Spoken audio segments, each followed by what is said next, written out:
Hola Emilio, buenas tardes. Hola, buenas tardes, Kiko. Hoy me encuentro acompañado para hacer la presentación Muy bien de la pequeña acompañado, te Itzel. encuentras muy bien acompañado. Saluda Itzel. Hola Emilio. Hola, Bueno, preciosa. pues vamos a comenzar con el encuentro, la segunda parte del encuentro mensual de junio, que lleva por título Prácticas para mejorar tu salud y vitalidad. Conoce tanto tu cuerpo físico como tu cuerpo etérico energético. Muchas gracias, Emilio. Gracias a ti, Kiko. Y gracias a la diosa de la luna que te acompaña. Muchas gracias a los dos y muchas gracias a todos vosotros, amigos y amigas, por compartir este encuentro, por vuestra participación y por vuestra presencia. Muchas gracias, como siempre, por vuestras preguntas en el contexto de este último encuentro mensual del curso. Como sabéis, hoy cerramos el curso que arrancamos en el mes de septiembre del pasado año, lo cerramos esta tarde. Es verdad que todavía nos queda una actividad conjunta con el Rincón de Kiko, que es el taller de verano que desarrollaremos el 22 de julio, dedicado a la obra escondida de Dios en la mística de San Juan de la Cruz. Pero eso ya no es un encuentro mensual en el sentido estricto. Será un taller de una tarde de 3 horas y media. Lo que son los encuentros mensuales, descansaremos en julio, descansaremos en agosto y ya será en septiembre cuando volvamos a vernos.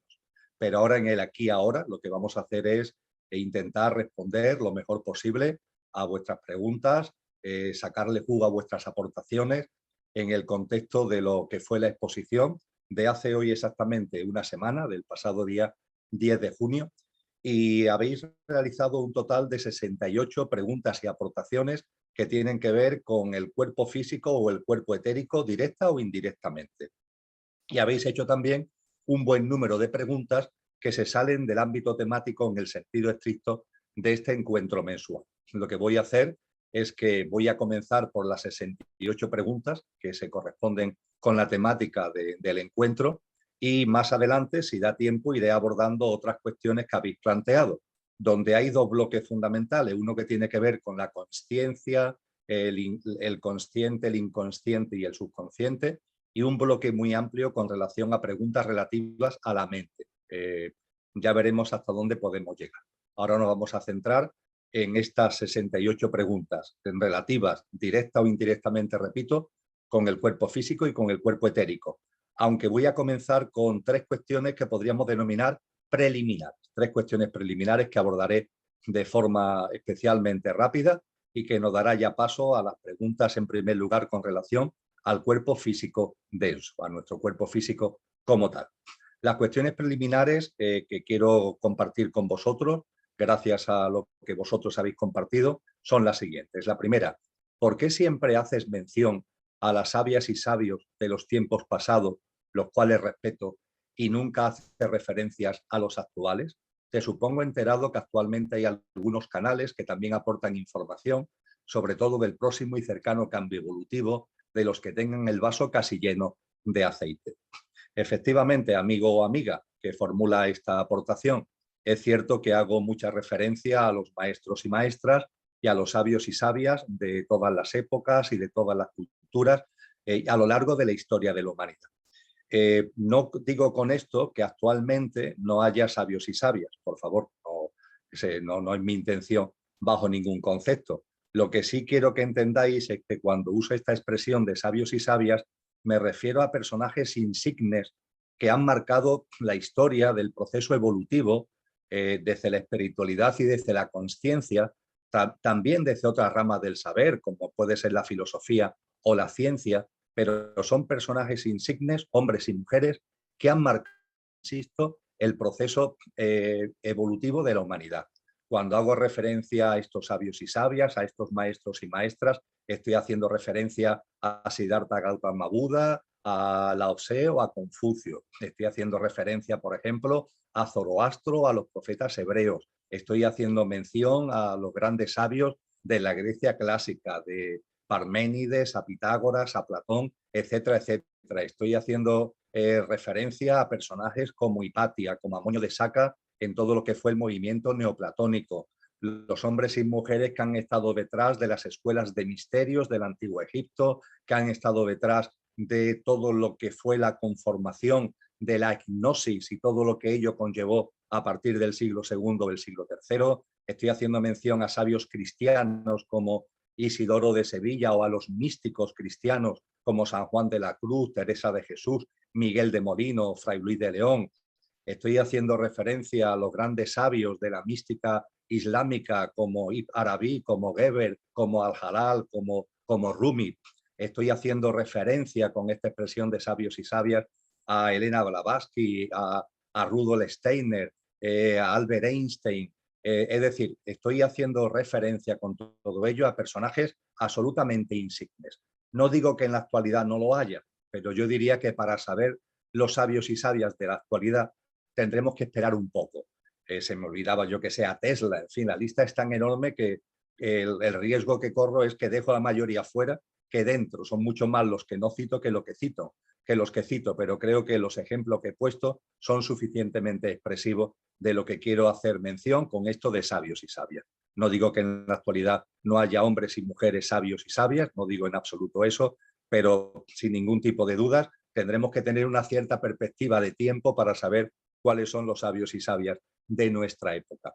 Y os puede sorprender que en el listado de sabios y sabias, de maestros y maestras, no haya hecho mención a Jesús de Nazaret, no haya hecho referencia a Cristo Jesús, por la sencilla razón de que en mi humilde discernimiento Jesús de Nazaret, Cristo Jesús, no es un maestro más, no es uno más de ese listado insigne al que acabo de hacer referencia. La encarnación crística, como he tenido ocasión de compartir en algún encuentro mensual y compartiremos seguros en encuentros mensuales del próximo curso 2021-2022, la encarnación crística no es un maestro más, es algo totalmente diferente que supone un hito único en la historia no solamente de la humanidad, sino de la Madre Tierra.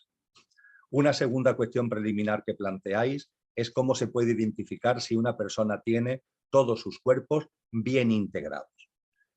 Por cuerpos bien integrados deberemos entender que nuestro coche y conductor, siendo el coche nuestro yo físico, emocional y mental y la personalidad a él asociada, y siendo el conductor aquello que encarna en el coche para vivenciar la experiencia humana, el coche perecedero, el conductor imperecedero, por bien integrados tenemos que entender en primer lugar un coche que funcione plenamente, es decir, un yo físico, emocional, mental, en armonía, en equilibrio, que le estemos sacando jugo con potencia, etcétera, etcétera.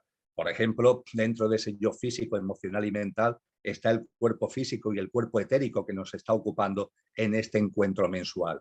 Tener un cuerpo físico en perfecto estado de salud, lleno de fuerza, lleno de energía, un cuerpo etérico con capacidad de aportarnos vitalidad, etcétera, etcétera, etcétera.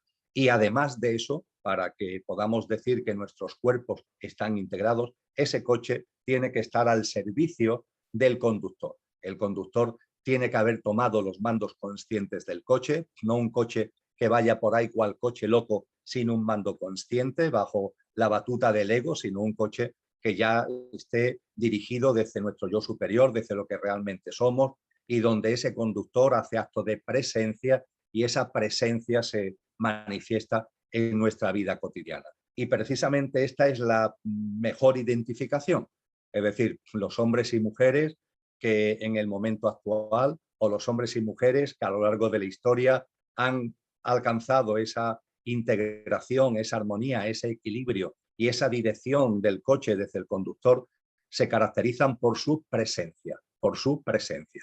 Hay una vibración que se percibe.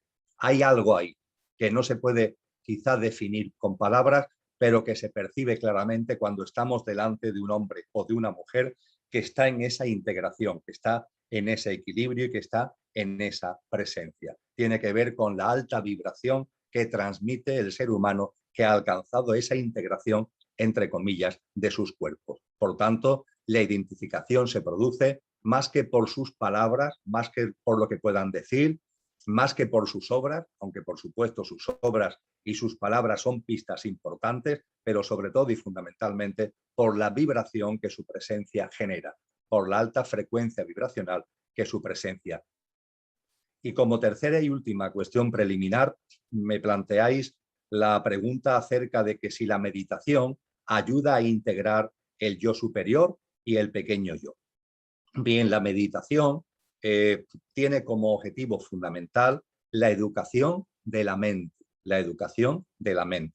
Y sin duda ninguna, en esa educación de la mente contribuye a todo lo que tiene que ver la integración a la que hemos hecho referencia, a la armonía y al equilibrio de nuestros distintos componentes. Aunque la meditación actúa fundamentalmente sobre la mente, pero el efecto que genera es tal que después sus efectos se esparcen sobre el resto de nuestros componentes. Y por supuesto, una persona que avanza en el proceso meditativo es una persona donde incrementa la capacidad y la posibilidad y la potencia de que el conductor se haga con el mando consciente del coche. Os recuerdo, por tanto, que la meditación es un proceso que tiene que ver con esta educación de la mente. Le dedicamos un encuentro mensual de este curso precisamente. Le hemos dedicado de este curso de finales del curso pasado. Creo que fue el de junio-julio del año pasado. Se lo hemos dedicado a la meditación. Posiblemente a lo largo del curso 21-22 volveremos a ello. Pero lo importante es eso, recordar que la meditación tiene como objetivo la educación de la mente para hacerla más concentrada, para hacerla más meditativa, para hacerla menos dispersa, para que esté más a nuestro servicio y no nosotros al servicio de ella. Y esa educación de la mente va abriendo a través de un proceso que hemos descrito, un proceso que tiene fases, que tiene distintas partes, como es la vivencia del aquí y ahora, la práctica de una vida sencilla, la práctica del silencio, la práctica de la atención, y de esa forma vamos entrando en lo que la ciencia del yoga denomina dharana, dhyana, samadhi, que es la concentración, la contemplación, y samadhi, que sería el culmen, el momento culminante de ese proceso de educación de la mente, donde, y esa es la definición que los Yoga Sutras de Patanjali nos da de samadhi, de lo que los cristianos, la mística cristiana, denominó éxtasis o alta contemplación, la característica fundamental del samadhi es la desaparición de la autopresencia de la mente. Esa mente que tiende a estar ahí siempre haciendo de las suyas, aunque no queramos. Hay un momento determinado, gracias al proceso meditativo, en el que desaparece su autopresencia. Eso significa no que la mente desaparezca, sino que la mente, o las gafas, que son la interfaz de la mente entre la consciencia y la materia, son como unas gafas que siguen estando ahí, pero están tan limpias que ya lo que somos entra en contacto directo con la genuina realidad. De ahí que también esa culminación del proceso meditativo, que es samadhi, se conozca también como la fusión con la realidad, donde ese acercamiento a lo real, esa vivencia de lo real es tal que el sujeto y el objeto, la frontera, la barrera del sujeto y objeto se diluye y la conciencia brilla plenamente. Todo ello es lo que se alcanza gracias a la meditación. Posiblemente, repito, a lo largo del próximo curso tendremos ocasión de volver a entrar en detalles acerca del proceso meditativo. Pero hay que entenderlo, por favor, como un proceso maravilloso que tiene como finalidad la educación de nuestra mente y que nos brinda en su etapa más culminante esa desaparición de la autopresencia de la mente y esa conciencia que brilla, que contacta con la realidad y donde se diluyen las barreras entre el sujeto y el objeto. Y dicho esto, amigos y amigas, vamos a entrar en las cuestiones que planteáis acerca del cuerpo físico. Hay tres cuestiones que tienen que ver con la afirmación que se planteó hace una semana de que el cuerpo físico habla, de que el cuerpo físico habla. Una de las preguntas que habéis enviado dice: ¿cómo podemos distinguir cuando el cuerpo nos habla desde su sabiduría o desde los malos hábitos que nosotros hemos introducido en él? Recordaréis que compartíamos que el cuerpo habla, pero eso sí, puede hablar desde su sabiduría, porque el cuerpo tiene una sabiduría como tal, o desde los malos hábitos que nosotros hemos metido en él, no desde su sabiduría, sino desde esos malos hábitos. ¿Cómo distinguir si lo hace desde una perspectiva o desde la otra? Desde la sabiduría o desde los malos hábitos, desde nuestro discernimiento y desde nuestro sentido común. Es la única manera. No hay una plantilla, no hay un protocolo que podamos aplicar, sino que tenemos que usar desde nuestra conciencia, tenemos que usar nuestro discernimiento y nuestro sentido común para detectar lo que viene de la sabiduría del cuerpo o de las inercias de los malos hábitos que nosotros hemos incluido en él. Desde luego, otra forma de lograr esa diferenciación es por sus efectos. Cuando el cuerpo habla desde su sabiduría y escuchamos al cuerpo, los efectos que tiene en nosotros siempre son efectos de armonía, siempre son efectos de equilibrio, siempre son efectos de serenidad, siempre son efectos de crecimiento y siempre son efectos de salud. En cambio, cuando lo que escuchamos y si le hacemos caso es desde los malos hábitos, esos efectos que tienen en nosotros es todo lo contrario, son efectos nocivos para nuestra salud y que nos desarmonizan y que nos desequilibran. Por tanto, desde el discernimiento y el sentido común por una parte y por la calidad de sus efectos podemos diferenciar y aprender de nuestro cuerpo, a empezar a conocerlo y profundizar en el conocimiento del mismo y saber cuando el cuerpo habla desde su sabiduría o desde los malos hábitos que nosotros le hemos imbuido. Otra cuestión que planteáis es, ¿cómo podemos tomar el mando? ¿Es fácil mirar para adentro? Por ejemplo, queremos dejar de fumar, pero el cuerpo físico nos quiere llevar por otro camino reclamándonos más tabaco. Bien, ¿es fácil mirar para adentro? Personalmente y modestamente, amigos y amigas, considero que sí. Lo que quizás a algunas personas o a muchas les falta práctica. He compartido en más de una ocasión que me sorprende la facilidad con la que la gente puede estar horas y horas y horas mirando la televisión y, sin embargo, el trabajo que le cuesta mirarse a sí mismo. ¿Por qué es tan sencillo mirar la televisión? Porque está acostumbrado, porque tiene práctica. Podéis percibir incluso que cuando dejamos de ver la televisión, cuando perdemos práctica, ver la televisión se convierte en complicado. Y personalmente, ver la televisión, salvo que haya algo que me interese mucho, alguna película fundamentalmente o algún documental, pues la verdad es que me cuesta trabajo. He perdido la costumbre.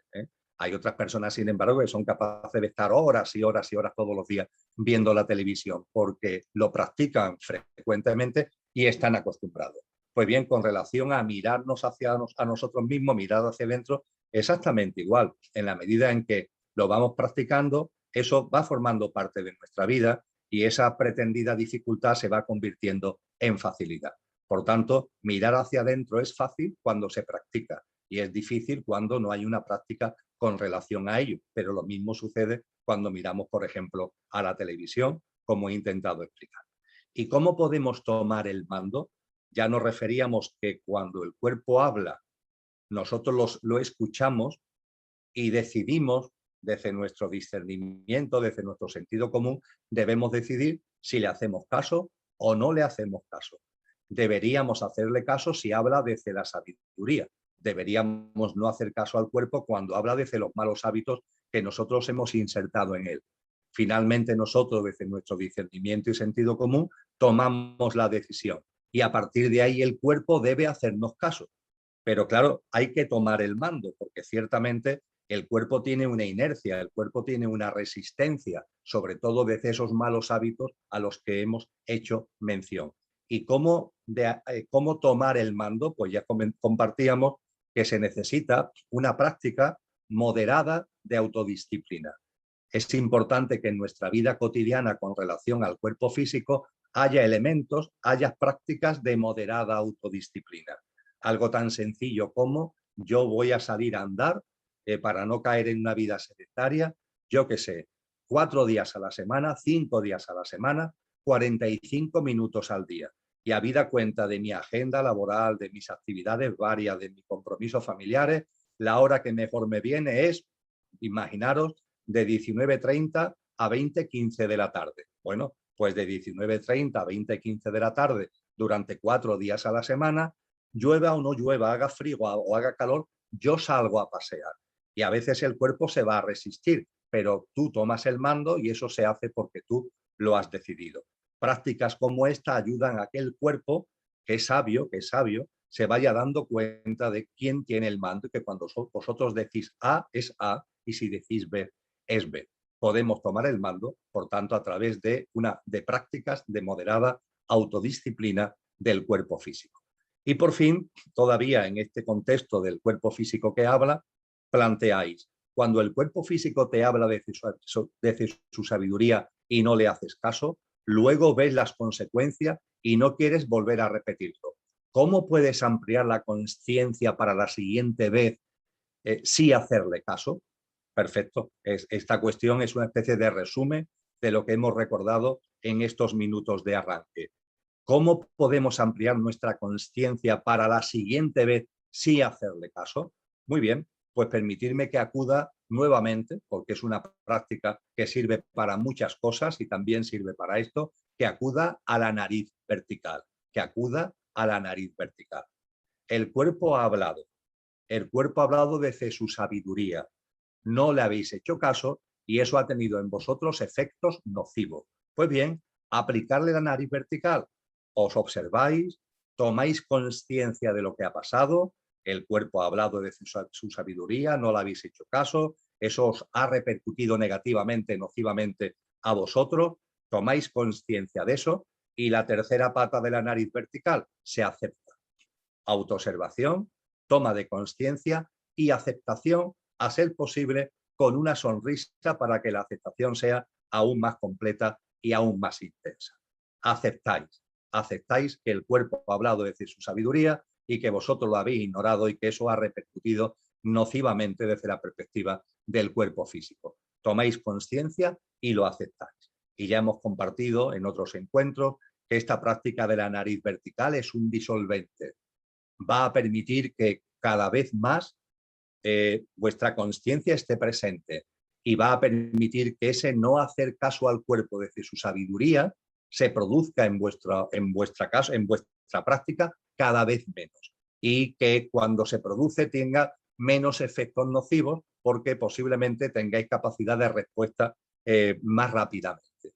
La nariz vertical también es el consejo que doy con relación a esto. Estamos escuchando al cuerpo, habla desde su sabiduría, sin embargo no le hacemos caso, eso nos repercute nocivamente al cuerpo físico, pues bien, nos observamos, tomamos conciencia y los aceptamos. Fíjate lo que me ha ocurrido, pero no me voy a pelear, no me voy a culpabilizar, esto ha ocurrido y lo acepto. Y a partir de ahí iremos viendo cómo cada vez más tendréis una mayor atención hacia esa sabiduría del cuerpo físico y ocurrirá cada vez con menos frecuencia ese hecho de que no le hagáis caso y que tenga efectos nocivos para vuestro cuerpo físico. Hay otra cuestión que ya se sale del ámbito del cuerpo que habla y que tiene que ver con el ritmo de vida y la actividad laboral. Concretamente la pregunta es, ¿afecta a la salud el trabajo de turnos, día-noche? Y se piden recomendaciones. Bien, trabajar por el día, trabajar por la noche o turnos, como aquí se indica, que durante un periodo, puede ser semanas o meses, trabaja por la mañana, pero durante el día, pero después hay también semanas o meses que trabajas durante la noche. ¿Esto repercute en nuestro cuerpo físico? Bien, lo más importante, la clave está en la calidad de nuestro sueño. El sueño es importante para el organismo humano. El sueño nos reajusta, el sueño nos reequilibra. El sueño, aparte de que nos permite vivir experiencias que van más allá del cuerpo físico, que tienen que ver con el plano astral, incluso con el plano mental.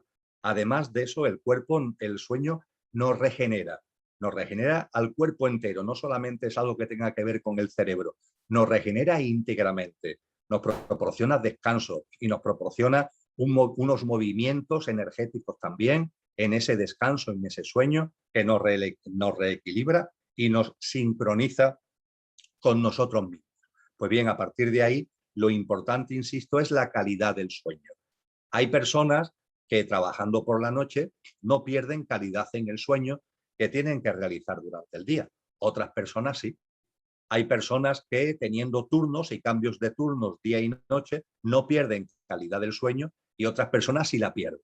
El quid de la cuestión no está tanto en el turno, no está tanto en el hecho en sí, sino el cómo la persona vive este hecho. Y por tanto, si por vuestra actividad laboral estáis en esta situación de los turnos de día y noche con cambios, etcétera, lo que tenéis que estar atentos es a la calidad de vuestro sueño. Y la calidad de vuestro sueño no se mide en horas. Eso que se habla de que el ser humano necesita 7 horas, 8 horas diarias de dormir. No, los seres humanos cada uno somos cada uno. cada uno es cada uno. Y a partir de ahí no todos necesitamos el mismo número de horas. Es verdad que hay un mínimo vital de sueño. Yo diría que un mínimo de 5 horas sí deberíamos aportarle al cuerpo de sueño. Las personas que yo conozco, en parte me sucede a mí, que menos dormimos, requerimos esas 5 horas aproximadamente. Hay otras personas que por su biorritmo, por sus características, necesitan dormir más tiempo, necesitan dormir 8, necesitan dormir 9 horas. Lo primero es conocerse a uno mismo, saber lo que cada uno necesita en cuanto a horas de sueño. Pero la calidad de sueño no se mide tanto por las horas, sino por la profundidad del mismo, por la profundidad del mismo. Hemos compartido que el sueño tiene una primera fase que es el sueño superficial, donde ahí la mente sigue todavía, la mente concreta sigue todavía a lo suyo. Estamos dormidos, pero realmente no terminamos de dormirnos. Hay una segunda fase de sueño más profunda, que es donde ya el cuerpo físico de verdad se duerme, la mente en ese sentido se queda dormida, la consciencia es como una cámara que se puede apartar del cuerpo físico y tenemos experiencias en el ámbito que se llama el astral, los célebres viajes astrales.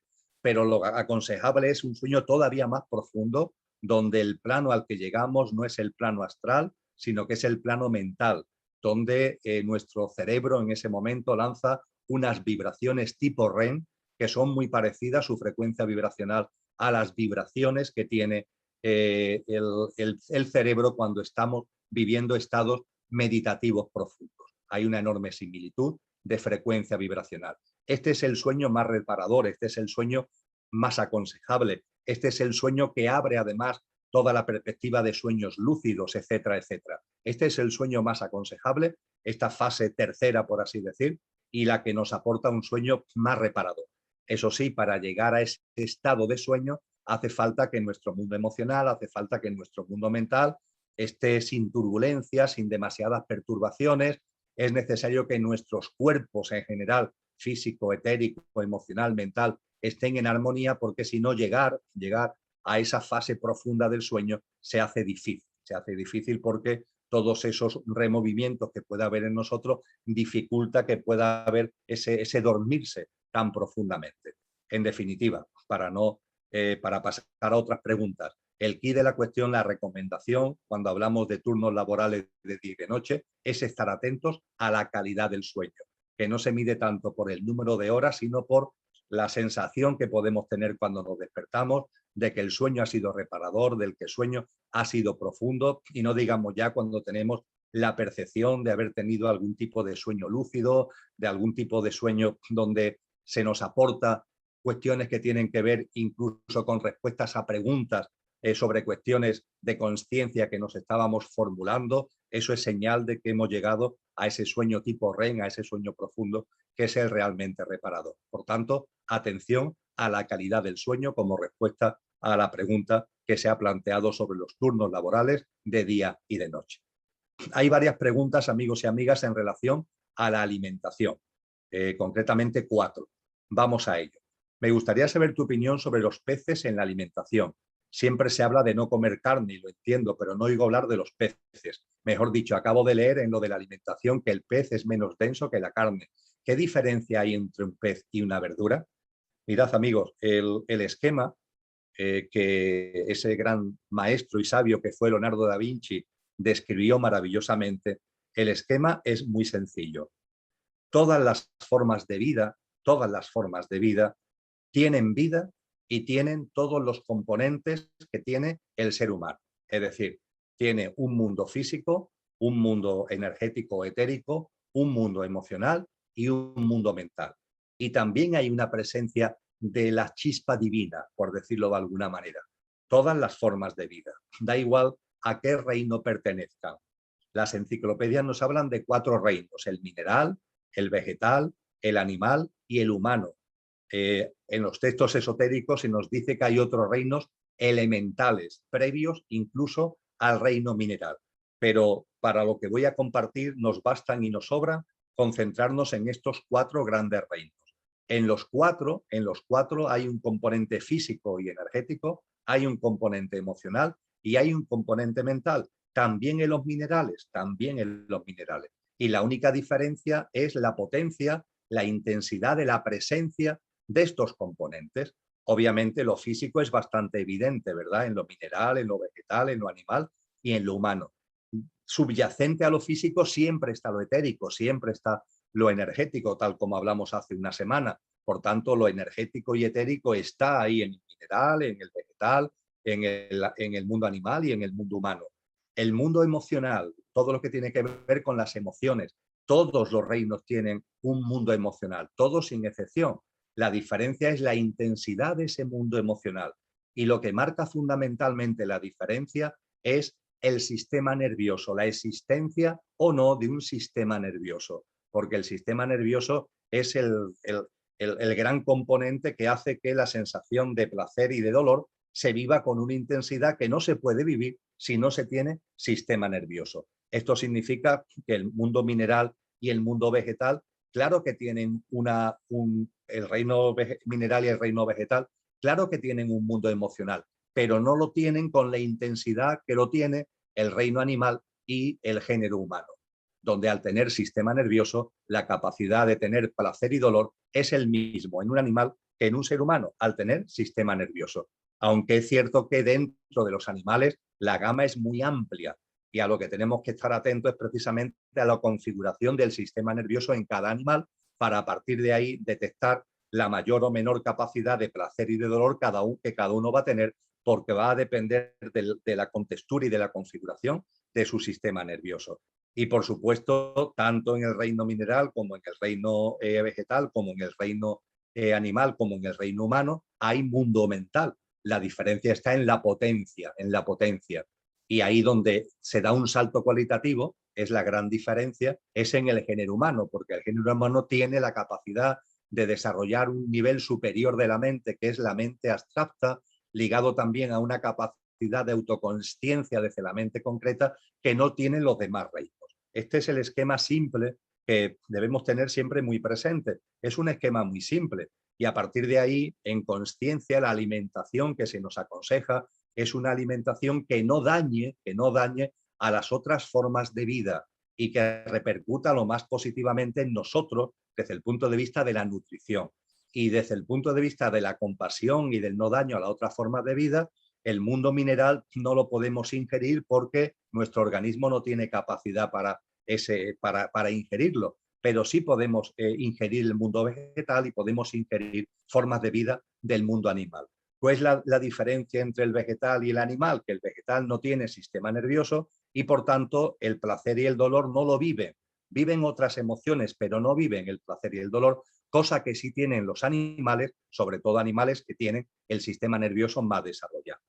Las diferencias que se pueden hacer entre animales y peces, aunque todo ello entra dentro del mundo animal, tienen que ver precisamente con la mayor o menor contextura del sistema nervioso. Pero a partir de ahí, personalmente, y por las experiencias y por la práctica que nos han transmitido las tradiciones espirituales más potentes y estos sabios y sabias de los que venimos hablando desde el principio, lo ideal desde el punto de vista de la compasión, aunque cada uno tiene que estar atento a sí mismo y evidentemente aquí no se está para convencer a nadie de nada, es en la medida de lo posible prescindir por completo de la ingestión de animales y de peces y de animales sin distingos entre ellos.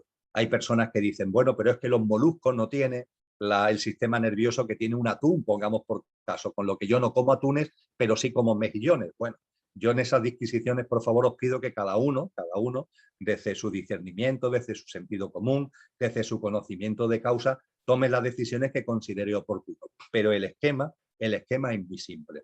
De la misma forma que es muy simple el consejo de que desde el punto de vista de los alimentos que nutren los alimentos que estén vivos, frutos, frutas, verduras, etcétera, y no nutren para nada los alimentos que están muertos. Cuando nos metemos en nuestro organismo cadáveres que para colmo en muchos casos, las famosas explotaciones ganaderas y apícolas, por ejemplo, es carne de dolor. Creo que son argumentos estos que por supuesto no son inventados, son argumentos sólidos y que cada persona tiene que poner encima de la mesa y llegar a sus propias conclusiones, incluso conclusiones que en muchos casos son evolutivas, es decir, hay personas que me dicen, pues yo, Emilio, no me considero capaz de dejar de comer carne, pero sí me he dado cuenta de lo que estamos compartiendo y voy a comer cada vez menos carne. Bueno, pues un proceso evolutivo. ya está. Hay quien dice, para mí la última frontera es el jamón. He conseguido dejar de comer todo tipo de carne, incluso de pescado, pero el jamón todavía hay algo en mí que me insiste en comer jamón y no puedo dejarlo. Bueno, estamos en un proceso. Todo esto, muchas veces el quid de la cuestión no está en un acto de afirmación hasta aquí. Ahora tomo, a veces estas afirmaciones tan contundentes no son sostenibles en el tiempo. A veces es preferible un proceso de adaptación gradual más que un golpe en la mesa para intentar las cosas hacerlo en el corto plazo. También esto depende mucho del carácter de cada uno. Otra pregunta también con relación a la alimentación. Respecto de una alimentación sana, mucho agradeceré nos puedas indicar las mejores alternativas para reemplazar la carne, el pollo y el pescado y o recomendar un texto sobre dieta vegetariana que enseñe cómo combinar los alimentos de forma equilibrada. La forma de sustituir la carne, el pollo, el pescado, etcétera, es a través, efectivamente, de alimentos vegetarianos. Es la forma lógica, sensata, de proceder a avanzar en una alimentación sana, la paulatina sustitución de lo que es el reino animal por el reino vegetal en nuestra nutrición y en nuestra alimentación. A partir de ahí, todo lo que tiene que ver con el vegetarianismo, hay tanta información, amigos y amigas, actualmente en Internet, que yo no voy a dar un texto concreto, no voy a hacer referencia a un texto concreto porque sería casi desmerecer los muchos libros, los muchos textos que tenéis a vuestra disposición actualmente en las redes. Textos muchos, una enorme cantidad a los que podéis acceder de manera absolutamente gratuita. Hay cantidad de escuelas que hace mucho tiempo viene planteando en una práctica vegetariana. Hay cantidad de corrientes espirituales y tradiciones que vienen hace mucho tiempo hablando al respecto. Acudir a ellas, a los textos, a los consejos que tienen en las redes sociales. Y si tenéis ya dudas muy concretas con relación a cada uno en particular, en el conocimiento que cada uno pueda tener de sí mismo, consultar con nutricionistas conscientes. Esto es algo que también aconsejo. Hay personas cuyo don, cuyo talento está en la nutrición consciente. Muchos de ellos tienen su página web donde dan mucha información de manera absolutamente desinteresada y gratuita. Y es una buena forma, ¿no? Es una buena forma de tener a lo mejor un consejo específico para algo muy concreto, que tiene que ver ya con tu organismo, que no son cuestiones generales como la que aquí planteamos, sino que tiene que ver específicamente con el cómo es cada uno. Otra pregunta con relación a la alimentación dice, hace unos años te escuché decir que eras vegetariano, pero cuando te invitaban a una casa y te daban de comer carne o jamón preparado con cariño, no lo rechazabas. ¿Ya no hace eso? Bien, cuando estamos en la vida diaria, en la vida cotidiana, hay situaciones, a mí ya me ocurre pocas veces, la verdad, me ocurre pocas veces porque la mayoría de las personas con las que comparto una cena, una comida, me conocen y a partir de ahí tienen conocimiento de causa de que mi alimentación es una alimentación vegetariana tendiendo a vegana. Y es raro que yo mantenga una comida o una cena actualmente donde las personas con las que comparto eso no lo sepan.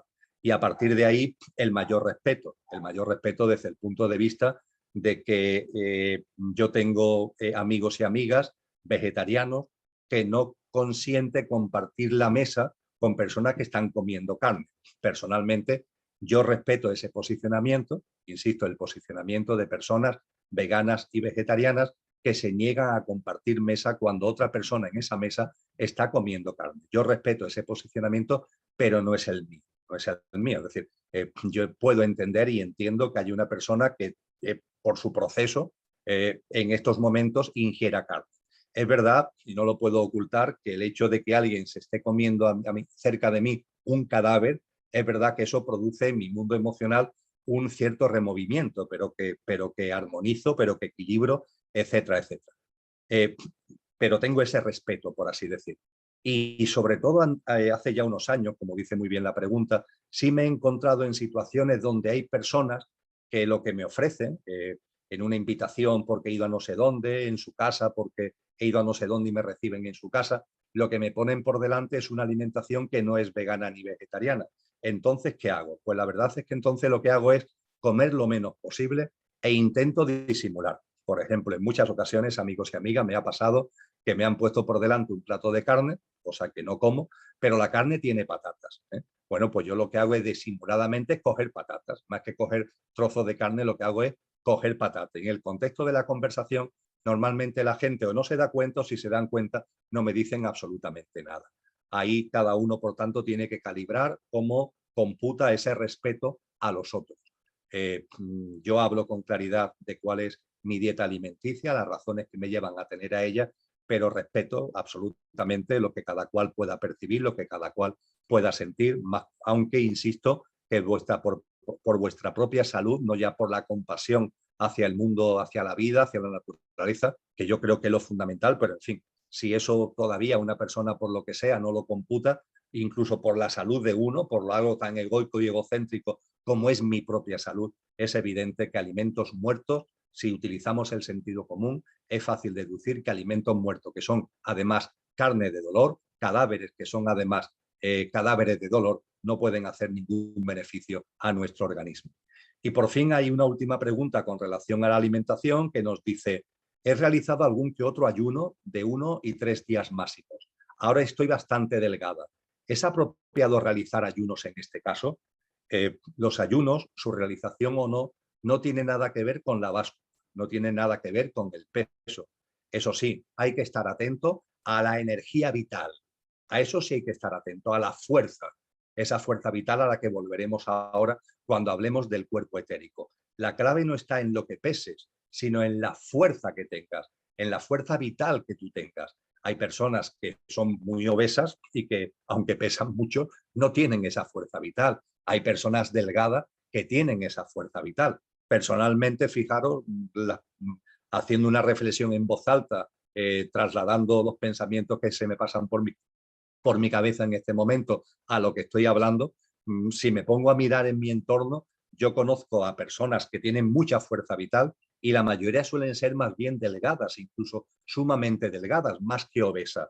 Pero yo tengo fuerza vital, creo que soy una persona con mucha fuerza vital y no estoy precisamente delgado. Estuve delgado durante una época y tampoco me faltó la fuerza vital. Por tanto, a la hora de computar si hago ayunos, si no hago ayunos, o las prácticas alimenticias, no tener tan en cuenta lo que es la báscula, el peso de cada cual, sino la fuerza, la energía, la potencia vital que cada uno pueda sentir. Cuando esa potencia y esa fuerza vital falta, pues entonces tenemos que nutrirnos más y mejor. Y tenemos que buscar además alternativas energéticas a través del cuerpo etérico que hablábamos hace una semana y volveremos a hablar dentro de un rato. Hay dos cuestiones relativas a salud y empoderamiento, otra de las cuestiones que hablamos hace una semana. Una de ellas nos dice si es posible que indique bibliografía o dónde se puede consultar sobre plantas medicinales, medicina natural, remedios naturales. Lo como antes compartía, me cuesta trabajo el dar no sé, el hacer publicidad en particular de algún libro o de alguna plataforma. Os digo, como antes os compartía con relación al otro tema, de que hay tantas cosas actualmente en las redes que ilustran al respecto, que yo lo que aconsejo es que le dediquéis unos minutillos a pasearos por las redes sociales, pasearos por internet y seguro que desde vuestro discernimiento vais a calibrar y vais a encontrar páginas y sitios que os pueden ser de mucha ayuda. Y para precisar un poquito más, lo compartíamos hace una semana y lo subrayo ahora, todo lo que tiene que ver con lo ayurvédico. Sin duda ninguna, cuando hablamos de esa medicina natural, de remedios naturales, todo lo que es la medicina ayurvédica es una fuente maravillosa de conocimiento, una fuente maravillosa de salud, que viene desde hace muchísimo tiempo, desde hace miles de años, y que hoy tenemos a nuestra disposición. Hace no mucho no era así, pero hoy gracias a Internet tenemos a nuestra disposición una amplísima información sobre todo lo que es la ayurveda, medicina ayurvédica, alimentación ayurvédica, etcétera, etcétera. ¿Qué opinión tiene de las plantas maestras, medicinas sagradas, como herramienta para expandir la conciencia y que éstas sean la llave para abrir lo que está muy cerrado, tapado, para conectar con uno mismo, teniendo muy presente de que no es un juego y siempre practicando en un contexto respetuoso, no convirtiéndolo en un dogma nuevo o una nueva religión como la New Age? Bien, todo lo que son plantas maestras, en el sentido muy amplio del término. Me gusta mucho la expresión también que utiliza, me gusta plantas maestras y me gusta la expresión medicinas sagradas. Todo este tipo de medicinas y de plantas y de sustancias que producen estados alterados de conciencia. Los estados alterados de conciencia, recordarlo, son estados alterados de conciencia. Alteras tu conciencia, pero después vuelves a la conciencia que antes tenía.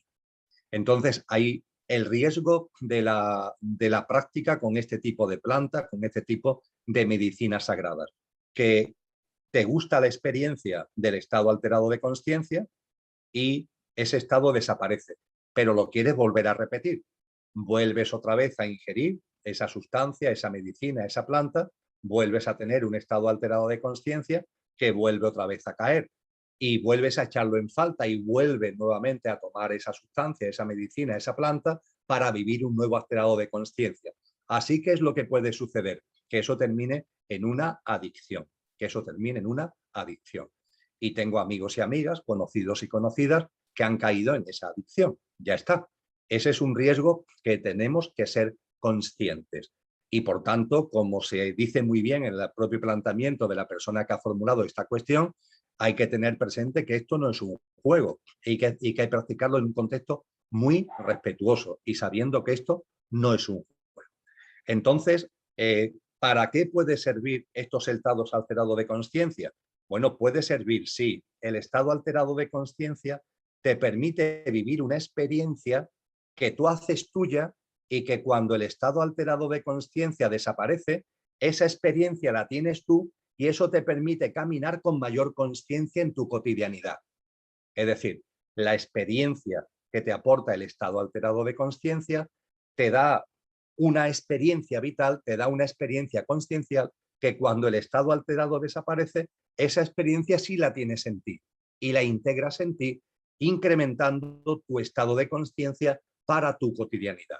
Eso le ha pasado también a muchas personas que conozco. Yo nunca he tomado, nunca he practicado este tipo de estados alterados de conciencia, pero sí conozco, de la misma forma que conozco personas que han caído en la adicción, conozco personas que practicando esos estados alterados de conciencia con respeto y con moderación, esto le ha servido para vivir alguna experiencia que le ha abierto los ojos.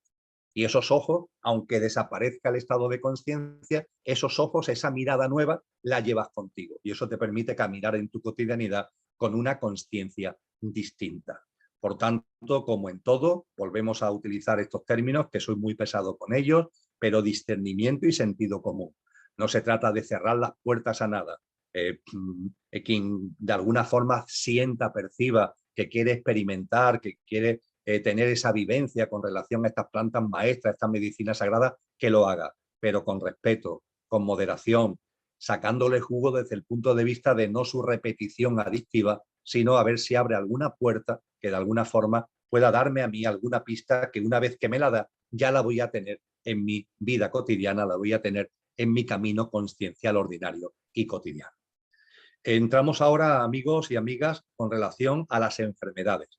Hay otro apartado cuando vayamos al cuerpo etérico donde volveremos a hablar de las enfermedades, pero donde fundamentalmente se han concentrado vuestras preguntas en cuanto a las enfermedades es en lo relativo en sentido amplio al cuerpo físico. Concretamente hay 7 u 8 preguntas con relación a las enfermedades. Vamos a ellas. Teniendo en cuenta que algunas enfermedades derivarían de prácticas de vida poco saludables, ¿estas no devienen en primer lugar de algo emocional de base? Pues no. Ya compartimos hace una semana que lo emocional tiene un peso a la hora de provocar enfermedades, pero que hay enfermedades que no tienen que ver con el mundo emocional. Hay prácticas de vida poco saludables que no tienen que ver con el mundo emocional. Muchas veces tienen que ver simplemente con la ignorancia, con la inconsciencia de la persona que lleva a cabo una práctica de vida que es que ni computa siquiera lo que es poco saludable o lo que es más saludable.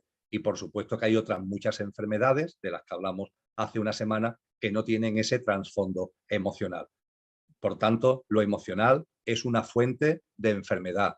Los removimientos y las turbulencias emocionales es una fuente de enfermedad. Pero hay otras fuentes, hay otras causas que en el conocimiento de nosotros mismos, en la mirada hacia nosotros mismos, debemos tener presente. Hubo una época donde se ignoraba por completo y se rechazaba que lo emocional fuera fuente de enfermedad. Ahora no se trata de dar el pendulazo y de que todas las enfermedades tengan una base emocional. Ahí también vuelvo a apelar a vuestro discernimiento en la mirada a uno mismo para percibir esa enfermedad que puede llegar a vuestra vida, cuál puede ser la fuente. Se nos pregunta a continuación, ¿una enfermedad autoinmune podría ser emocional? Pues efectivamente, podría ser emocional, pero claro, también puede ser que no. Y aquí no hay una respuesta catalogada, no hay una respuesta de protocolo. Las enfermedades autoinmunes responden a lo emocional o no tienen nada que ver con lo emocional. Puede ser que sí o puede ser que no. Hay que ver cada caso y sobre todo y fundamentalmente cada uno, vuelvo a decirlo, tiene que mirarse a cada uno. En la medida en que vayamos adquiriendo la práctica de observarnos, de mirarnos, de conocernos, esa práctica se va a integrar en nuestro día a día de la misma forma que tenemos la costumbre de ver la televisión, se va a integrar en nuestro día a día. Y cuando esa costumbre de mirarnos a nosotros mismos se vaya integrando en nuestro día a día, eso va a abrir ventanas que preguntas como esta va a permitir que la contestemos nosotros mismos desde nuestra vivencia y desde el conocimiento de causa sobre nosotros mismos. Referente a los tipos de enfermedades, ¿cómo diferenciar cuando una enfermedad es kármica o dármica? ¿Podría ser primero kármica y luego dármica? Incluso ser una enfermedad que primero aparece por no cuidarse, pasar a ser kármica y luego dármica.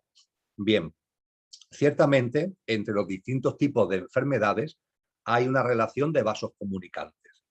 Es decir, cuando hemos hablado de enfermedades que tienen fuente emocional o que tienen fuente en práctica de vida no saludable, kármicas, dármicas, ahí hay relaciones de vasos comunicantes.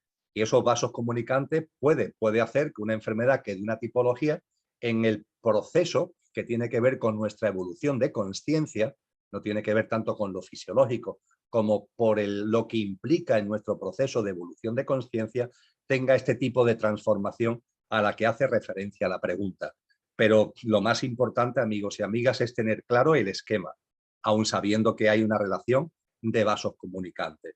Y teniendo claro el esquema, podemos percibir las diferencias entre cada una y podemos percibir incluso si una se va de alguna manera transformando en otra. Por ejemplo, lo kármico y lo dármico, las enfermedades kármicas y las enfermedades dármicas. Las enfermedades kármicas, aparte de ser el qué, enfermedades, el cómo vivirlas suele ser mayoritario el que se vivan desde el rechazo y inicialmente al menos desde el rechazo y desde la desarmonía. En cambio, las enfermedades dármicas, incluso desde el inicio en muchos casos, tienen que ver con, o se viven, perdón, de una forma mucho más de aceptación y mucho más armónica. ¿Por qué? Bueno, pues porque lo kármico, como ya compartíamos, tiene que ver con un efecto causa que viene de otra vida y cuya frecuencia vibracional densa se está manifestando ahora en tu vida a modo de una enfermedad.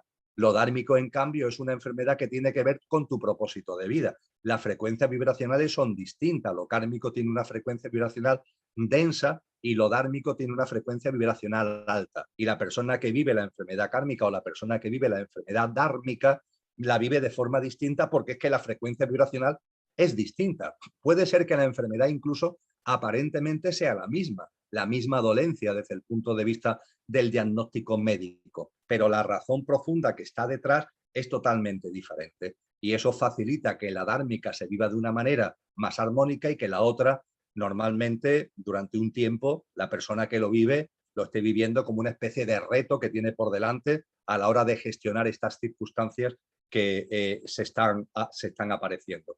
Y también, para dar un dato complementario sobre lo kármico y lo dármico, no olvidar que lo dármico tiene que ver con el propósito de vida tuyo, pero también tiene que ver con el apoyo que tú le puedes dar al propósito de vida de otras almas que tienen contigo pactos y que tienen contigo una relación álmica. A veces las enfermedades dármicas no solamente son para uno, sino que tienen también que ver con el entorno que nos rodea. Yo esta mañana compartía con una amiga que hace un tiempo importante que viene viviendo un proceso de enfermedad que cuando se soluciona una cosa aparece otra y cuando se soluciona una cosa aparece otra, y yo con ella compartía, porque bueno, conozco el proceso lo suficiente como para poder dar un criterio, como para poder aportar un criterio. No es un criterio general, sino es un criterio concreto por el conocimiento de esa persona, que a mi modesto entender, el proceso de enfermedad largo que ella viene viviendo es claramente dármico.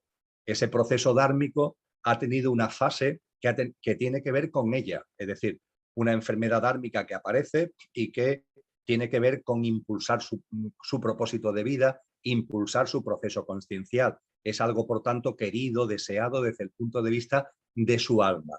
Pero también percibo que ha habido un momento en el que el protagonismo ya no es ese. La enfermedad sigue estando en ella dármicamente, pero el protagonismo ya no es hacia ella, sino es que ella se ha convertido, y es una gran realidad en esta persona, se ha convertido en un referente que mucha gente, yo incluido, admiramos por su forma de vivir la enfermedad, por su forma de vivir un proceso que se va alargando en el tiempo enormemente, por su forma de vivir el dolor que en muchas ocasiones esa enfermedad prolongada en sus distintas variantes le está provocando. Se ha convertido en una fuente de conciencia hacia los demás.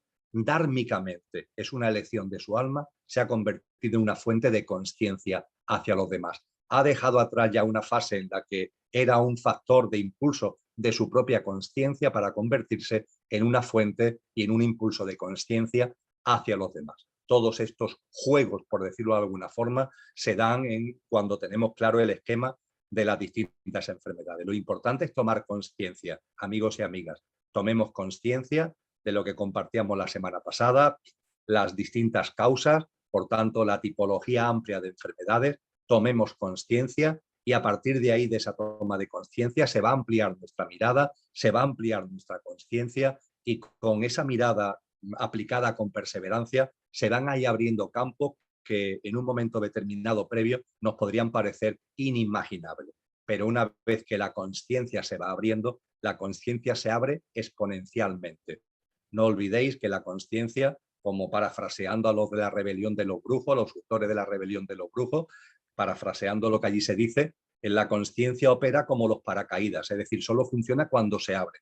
Y cuando la conciencia se empieza a abrir exponencialmente. Cuando vamos tomando conciencia de la existencia de la tipología de enfermedades, de las distintas causas de enfermedades, con esa relación de vasos comunicantes que anteriormente compartíamos, pero con características distintas según el tipo de enfermedad, cuando esa conciencia se abre, nuestra mirada consciente empieza a abrirse, empieza a expandirse y no mucho tiempo, entre comillas, el tiempo ahí deja de tener validez, es un proceso que se suele desplegar en un momento continuo muy rápido, se van abriendo puertas nuevas cada vez más sabias y cada vez más potentes.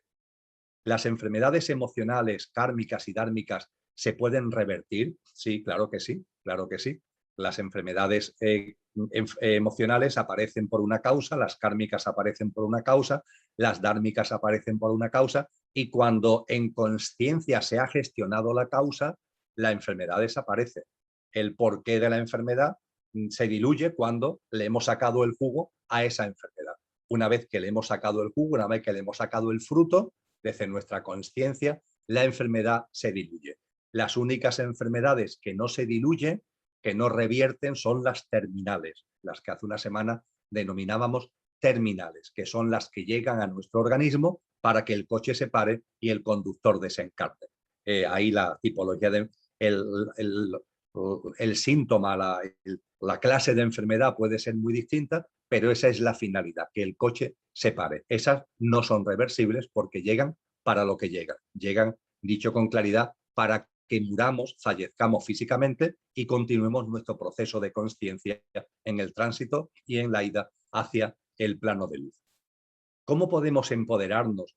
Si quien vive atado a un salario es consciente de lo que pasa, del proceso que tiene naturalmente la respuesta del cuerpo y lo obliga el médico o el empleador a hacer algo rápido para salir del problema, aunque no salga en realidad y se torne insostenible el vínculo laboral por estas imposiciones, pues efectivamente, amigos y amigas, estamos en una sociedad donde todo es culto a la velocidad, donde todo es estrés y donde todo tiene que ser muy rápido. Y desde el punto de vista laboral son muchas las ocasiones en las que, como plantea la persona que ha compartido esta pregunta contribución, como ella comparte, en tu empresa, en tu ámbito laboral, se te apremia para que te pongas bueno. Se te apremia para que sanes, se te apremia para que no sigan más tiempo de baja. Evidentemente, ese mismo apremio estresa y en lugar de ayudar a que el proceso de enfermedad vaya sanando, puede ser incluso un factor de agravamiento o de dilatación del propio proceso de enfermedad. Ciertamente, cuando hablamos de enfermedades desde la consciencia, tenemos que ser conscientes que esto conlleva que las enfermedades, cada uno la suya, con su tipología y con sus características, requieren un tratamiento, un tiempo desde el punto de vista de consciencia. Un tratamiento y un tiempo desde el punto de vista de consciencia. Muchas veces las enfermedades kármicas se sanan cuando se aceptan, pero claro, el proceso de aceptación requiere un tiempo, entre comillas. No depende de la medicación en muchas ocasiones, por eso no digo que no acudamos al médico, etcétera, etcétera. Por favor, no quiero decir eso. Pero hay muchas veces que la enfermedad kármica, la gestión en consciencia para que esa enfermedad kármica se diluya, pasa por aceptarla. Y esa aceptación, para la mayoría de las personas, se puede hacer cuesta arriba y puede requerir tiempo. Un tiempo que choca con estas prisas que en el mundo laboral se pueden introducir. Estas son una de las muchas distorsiones que tenemos en la sociedad en la que vivimos. A partir de ahí, cada uno tiene que ver el margen de maniobra del que dispone. Hemos hablado tantas veces de hacer lo máximo que puedas. Haz lo máximo que puedas. Y también tener en cuenta que en muchas ocasiones el movimiento tuyo de consciencia es un movimiento interno. Es decir, por ejemplo, la aceptación de una enfermedad, la aceptación es algo que tiene que ver contigo. Y la verdad es que la aceptación de la enfermedad tiene poco que ver con las actividades que estés realizando, familiares, laborales o lo que sea. Tiene que ver íntimamente contigo. Entonces, a partir de ahí, que cada cual vaya tomando sus propias conclusiones. E incluso hay veces en donde nos encontramos en la tesitura de tener que decidir si nos mantenemos en una actividad laboral que tomamos conciencia que nos está haciendo daño físico y nos está haciendo daño consciencial, y dar el paso adelante, a pesar de todos los problemas que eso conlleva desde el punto de vista de la falta de unos ingresos, etcétera, etcétera. Son circunstancias en la vida que no son sencillas, pero que la vida pone por delante no por casualidad, tienen un sentido profundo y ponen por delante para cultivar nuestra consciencia. Nuestra consciencia se cultiva y se amplía fundamentalmente ante situaciones, circunstancias, personas y hechos que no son sencillos desde el punto de vista mental. Cuanto mayor complejidad tengan desde el punto de vista mental, más ricos son en lo que te pueden aportar en tu camino de consciencia. Y a partir de ahí, discernimiento, sentido común y aplicación de ese discernimiento y de ese sentido común en la medida de lo posible, porque siempre tenemos margen de maniobra para aplicarlo, al menos en alguna medida. ¿Por qué las enfermedades crónicas, si las células se renuevan como mucho cada 7 años? ¿Es una cuestión energética? No es una cuestión en sentido estricto energética. Las enfermedades crónicas entran dentro de la tipología de enfermedades que hemos compartido. Pueden ser tener un trasfondo emocional, un trasfondo kármico, un trasfondo dármico, el que sean crónicas, el que se mantengan en el tiempo, en el que aparezcan, desaparezcan y vuelvan a aparecer. El trasfondo es lo que nos interesa, no nos interesa la apariencia, no nos interesa lo superficial, lo que nos interesa es lo que está detrás. Y se nos pregunta, si las células se renuevan cada 7 años, ¿cómo es que se mantiene esa enfermedad? Pues muy sencillo, porque su causa no está en el mundo celular, su causa no está en el mundo físico, su causa está en otro ámbito, en lo emocional, en lo kármico, en lo dármico. Y las nuevas células que van apareciendo hacen suya esa situación emocional, ese efecto kármico o ese efecto dármico. Se nos pregunta después, ¿qué es un trauma? ¿Cómo curarnos de él?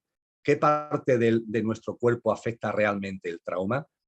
El término trauma es un término muy amplio. Fundamentalmente, creo que por lo que aquí se plantea, tiene que ver con traumas emocionales, que son los que coloquialmente me gusta denominar las tempestades emocionales, los grandes golpetazos, circunstancias de la vida que nos distorsionan por completo y nos originan un enorme trauma emocional. Ese tipo de traumas lo que requieren fundamentalmente es, en primer lugar, aceptación, tiempo, ayuda externa y acompañamiento. El tiempo es lo que, por ejemplo, ante el trauma, ante la turbulencia emocional tremenda, ante la tempestad emocional que conlleva la muerte de un ser querido, es lo que se llama duelo.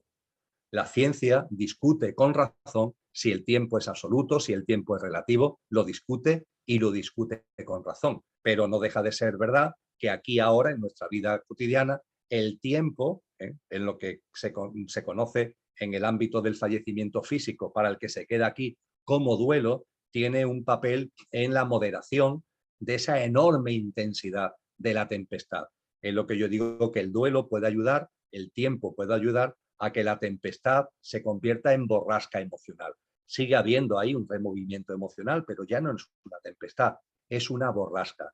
Y para conseguir también que la tempestad merme en su intensidad y se transforme en borrasca, la ayuda experta externa, un terapeuta, un psicólogo, una persona que además tenga experiencia con relación al objeto del que se esté hablando, al tipo de tempestad del que estamos hablando, es muy importante.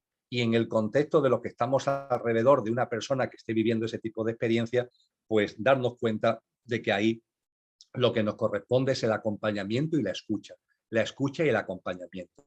No es tanto el dar consejos, porque cuando se está en una situación de tempestad, la verdad es que los consejos rebotan como si rebotaran en una pared, pero ese acompañamiento y esa actitud activa de escucha también suele tener impactos muy positivos en la persona que está viviendo la tempestad, el tener cerca personas que estén con ella desde el acompañamiento, posiblemente en muchas ocasiones desde el silencio y desde una escucha activa, para que cuando esa persona en algún momento se abra, cosa que cuando la tempestad está álgida no se produce, pero que poco a poco, cuando va moderando su intensidad, se van abriendo puertas, cuando esa persona se abra, allá haya alguien que respetuosamente, con amor, con cariño, le escuche. Es una escucha activa, no para darle consejos, sino para escucharlo. Y el propio hecho de la escucha va moviendo y removiendo la transformación en la persona que se está expresando. Finalmente, para terminar todo lo que estamos hablando con relación a las enfermedades, hay una pregunta que dice: veo que a escala mundial nos estamos traumatizando a diferentes niveles debido a la situación actual que estamos viviendo. ¿Cómo debemos abordar este hecho? Pues permitirme que me exprese así, muy sencillamente. Abordar este hecho de todo lo que la humanidad está viviendo en el momento presente, colectiva e individualmente, todo lo que estamos viviendo en el momento presente, pasa por algo tan simple como el darnos cuenta de que todo tiene un sentido profundo, que todo tiene un porqué y un para qué. Una vez que en conciencia eso lo percibimos, empezamos a ver con claridad que todo lo que está viviendo la humanidad tiene un porqué en el proceso de evolución de la conciencia, del colectivo humano y de sus distintos integrantes.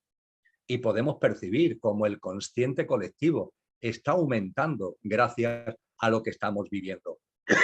En la superficie no, si nos quedamos en la mirada superficial, ¿qué es lo que vemos? Pues ensayo de ingeniería social, enfriamiento, división, confrontación, pero ojo, debajo de esa superficie están pasando muchas cosas y debajo de esa superficie hay procesos individuales de muchas personas que están dando pasos muy importantes en el ámbito de la conciencia.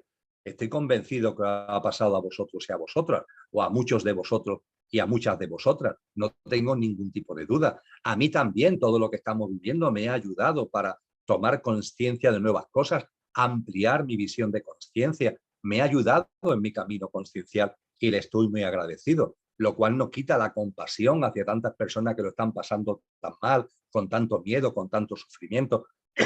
La compasión está ahí, pero también está la claridad de idea de que todo tiene un sentido y de que en particular a mí me ha servido para ampliar mi percepción consciencial y mi estado de conciencia, como os ha servido a muchos de vosotros. Y claro, cada vez que una persona da un pasito adelante en su estado de conciencia, se lo aporta al consciente colectivo. Si nos da tiempo de esto, hablaremos al final de hoy. No creo que nos dé tiempo, porque hay alguna pregunta en esas otras cuestiones que no tienen que ver con la temática del encuentro con relación a esto. Si nos da tiempo, profundizaremos, pero por favor no olvidar esto porque es muy importante.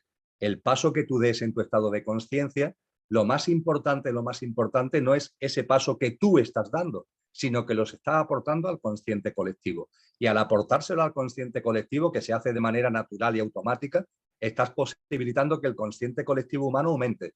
Y al aumentar el consciente colectivo humano, ¿qué es lo que significa? Que el camino tiene que hacerlo cada uno.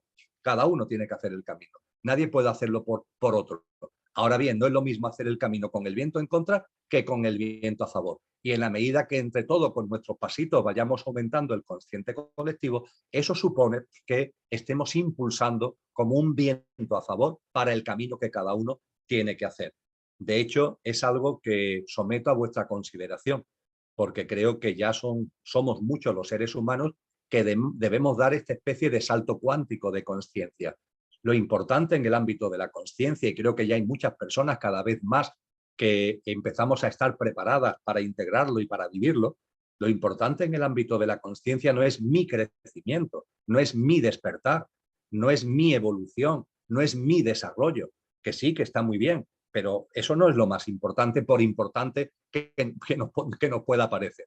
No, lo más importante es que cuando tú creces, cuando tú despiertas, cuando tú te desarrollas en conciencia, cuando tú evolucionas espiritualmente, el pasito que des al respecto lo estás aportando al consciente colectivo humano que está interactuando además con el consciente planetario. Eso es lo importante. Y eso hace que el viento cambie, que el viento de la conciencia a nivel colectivo no sea un viento en contra, sino que sea un viento a favor. Y el camino lo hace cada uno, pero desde luego se hace más fácilmente cuando hay un viento a favor. Eso es lo que está ocurriendo hoy. Y los acontecimientos distópicos que estamos viviendo, y ojo, yo no soy adivino, pero no hace falta ser adivino como para conocer cómo funcionan los ciclos y la conciencia, los que van a venir, los acontecimientos distópicos que van a venir en la cadena de distopías que vamos a experimentar, todos ellos tienen un sentido profundo desde el punto de vista de la evolución de conciencia y la configuración de algo nuevo que, por llamarlo de alguna forma, se ha denominado la nueva generación humana, en palabras de Jesús de Nazaret, la nueva humanidad, que es de la que tanto se habla en las redes sociales y que es una realidad.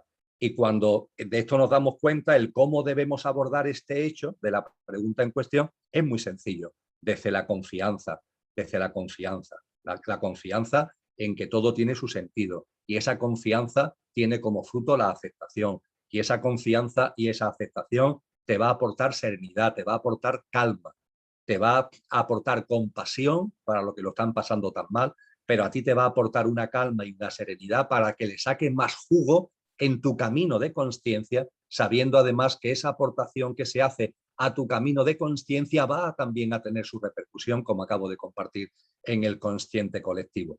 La verdad, amigos y amigas, es que es un momento enormemente hermoso, es un momento histórico en el proceso evolutivo no de la humanidad, sino de las humanidades. Este es un momento y es un hito histórico. Y no por casualidad, la inmensa mayoría de las almas estamos encarnadas aquí en este momento, no por casualidad. El hecho de que haya ni más ni menos que casi 8.000 millones de almas encarnadas a la vez en el género humano no es fruto de la casualidad, es una manifestación más de la importancia del momento que estamos viviendo y que debemos vivir con una enorme confianza, sabiendo que estamos en los removimientos de un parto que va a dar lugar a algo enormemente precioso y que va a dar lugar a algo no porque nadie lo regale, no porque nadie no lo dé, sino que va a ser el fruto natural de la evolución de conciencia de la humanidad en el contexto también de la evolución en conciencia de la Madre Tierra. Hay 3 preguntas con relación a las adicciones.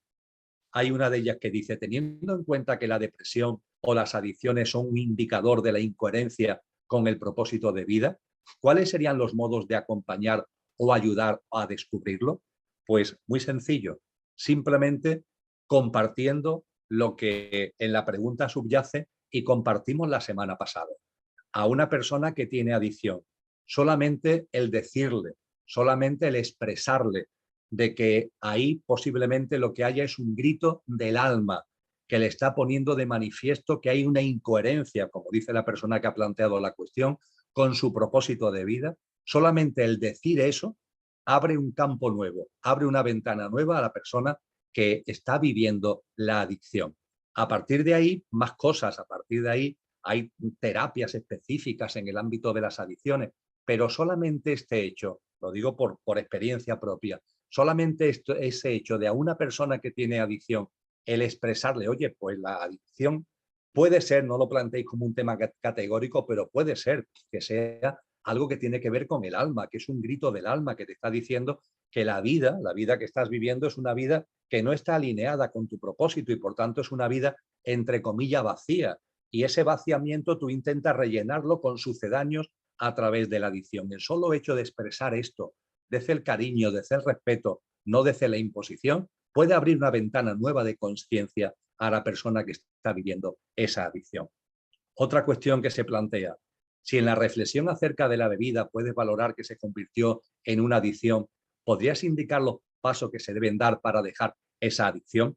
Bien, todo lo que tiene que ver con el alcoholismo, fundamentalmente, no puedo entrar aquí ahora en detalles y además no soy ni mucho menos un especialista al respecto. Como sabéis, hay terapias con relación a la adicción al alcohol que están muy extendidas por el mundo entero y que en muchos casos dan maravillosos resultados, amén de generar un clima de relaciones entre las personas que tienen ese alcoholismo que contribuye mucho a elevar su estado de conciencia. Lo que sí quiero compartir, sin entrar en profundidades, pero me parece importante, es el darnos cuenta de cuando hemos caído, entre comillas, en la adicción a la bebida, cuando caemos en la adicción a la bebida. Porque hay muchas personas que tienen adicción al alcohol, que tienen adicción a la bebida y no lo saben, no lo saben. Ya compartíamos hace una semana que el tomar una cerveza o el tomar un vino no significa que tengas una adicción al alcohol, ni mucho menos.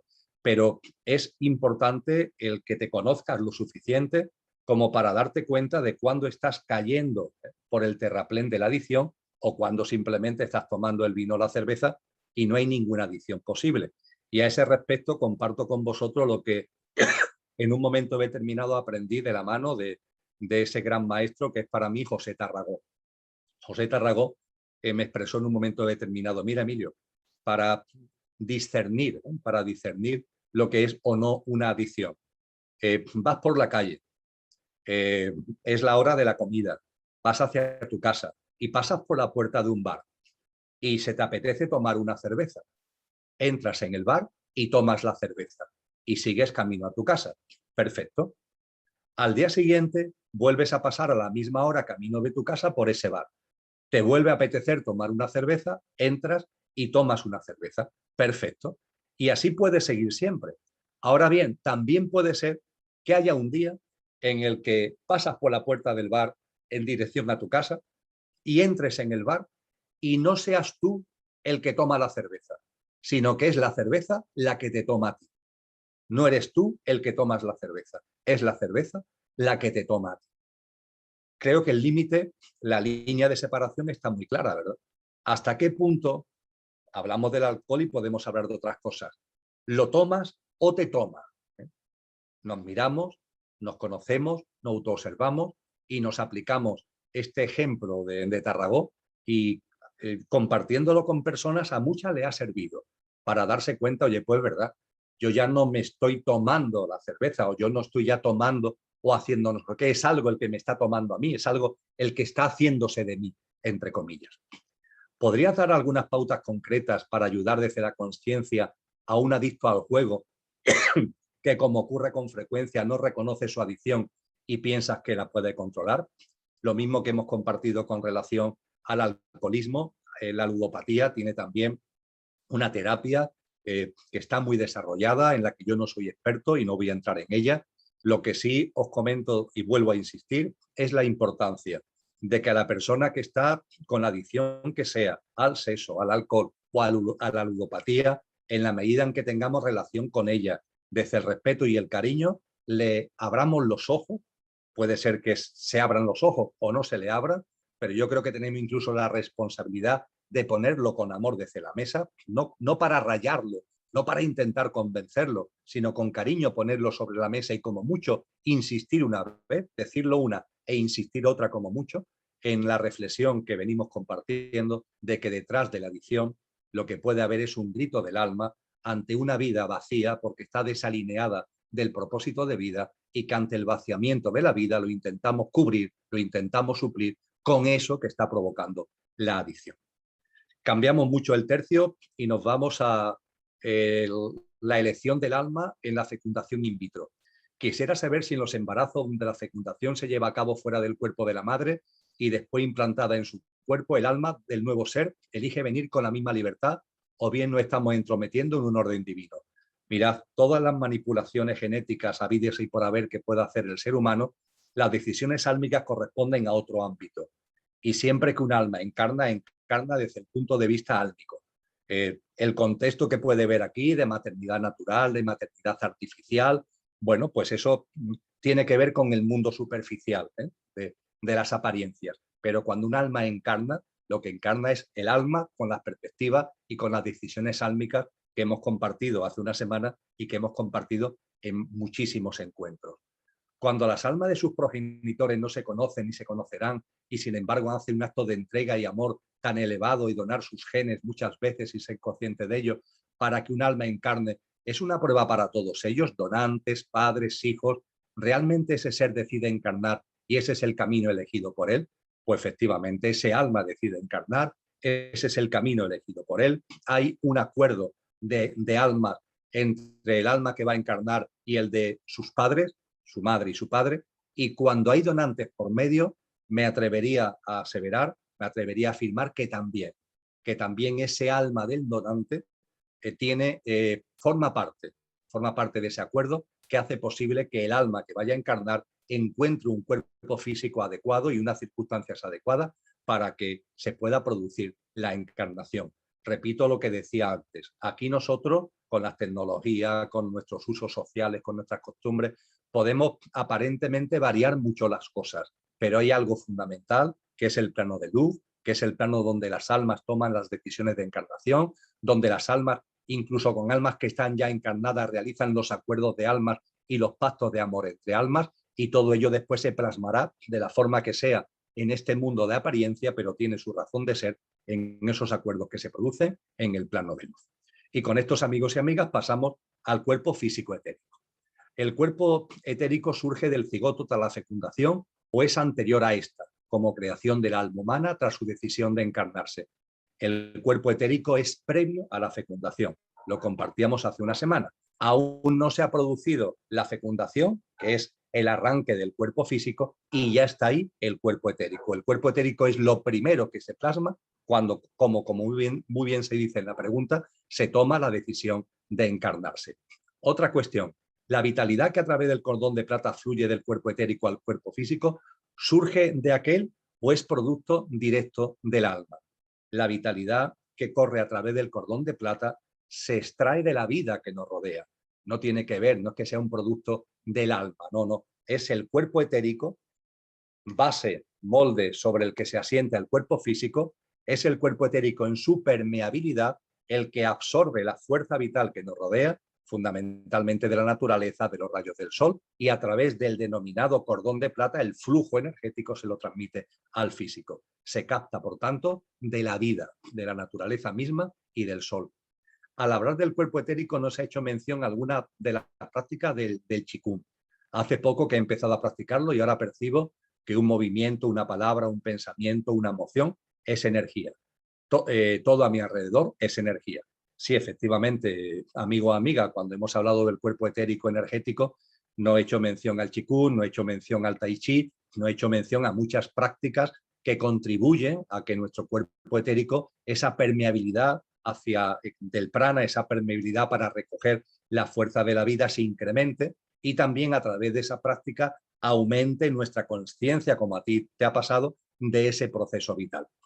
Por razones simplemente de tiempo no tengo posibilidad de hacer referencia, ¿no?, a todas las prácticas conscienciales y espirituales, que son muchas, en muchas culturas y en muchas épocas, que tienen que ver con esa captación de energía pránica, transmisión al cuerpo, y que tiene también que ver con la toma de conciencia, porque a través del Qigong, a través del Tai Chi, es que además tomas conciencia de que eso es así. Puedes percibirlo de una forma absolutamente clara y de una forma absolutamente rotunda, como esta persona nos pone de manifiesto con su aportación.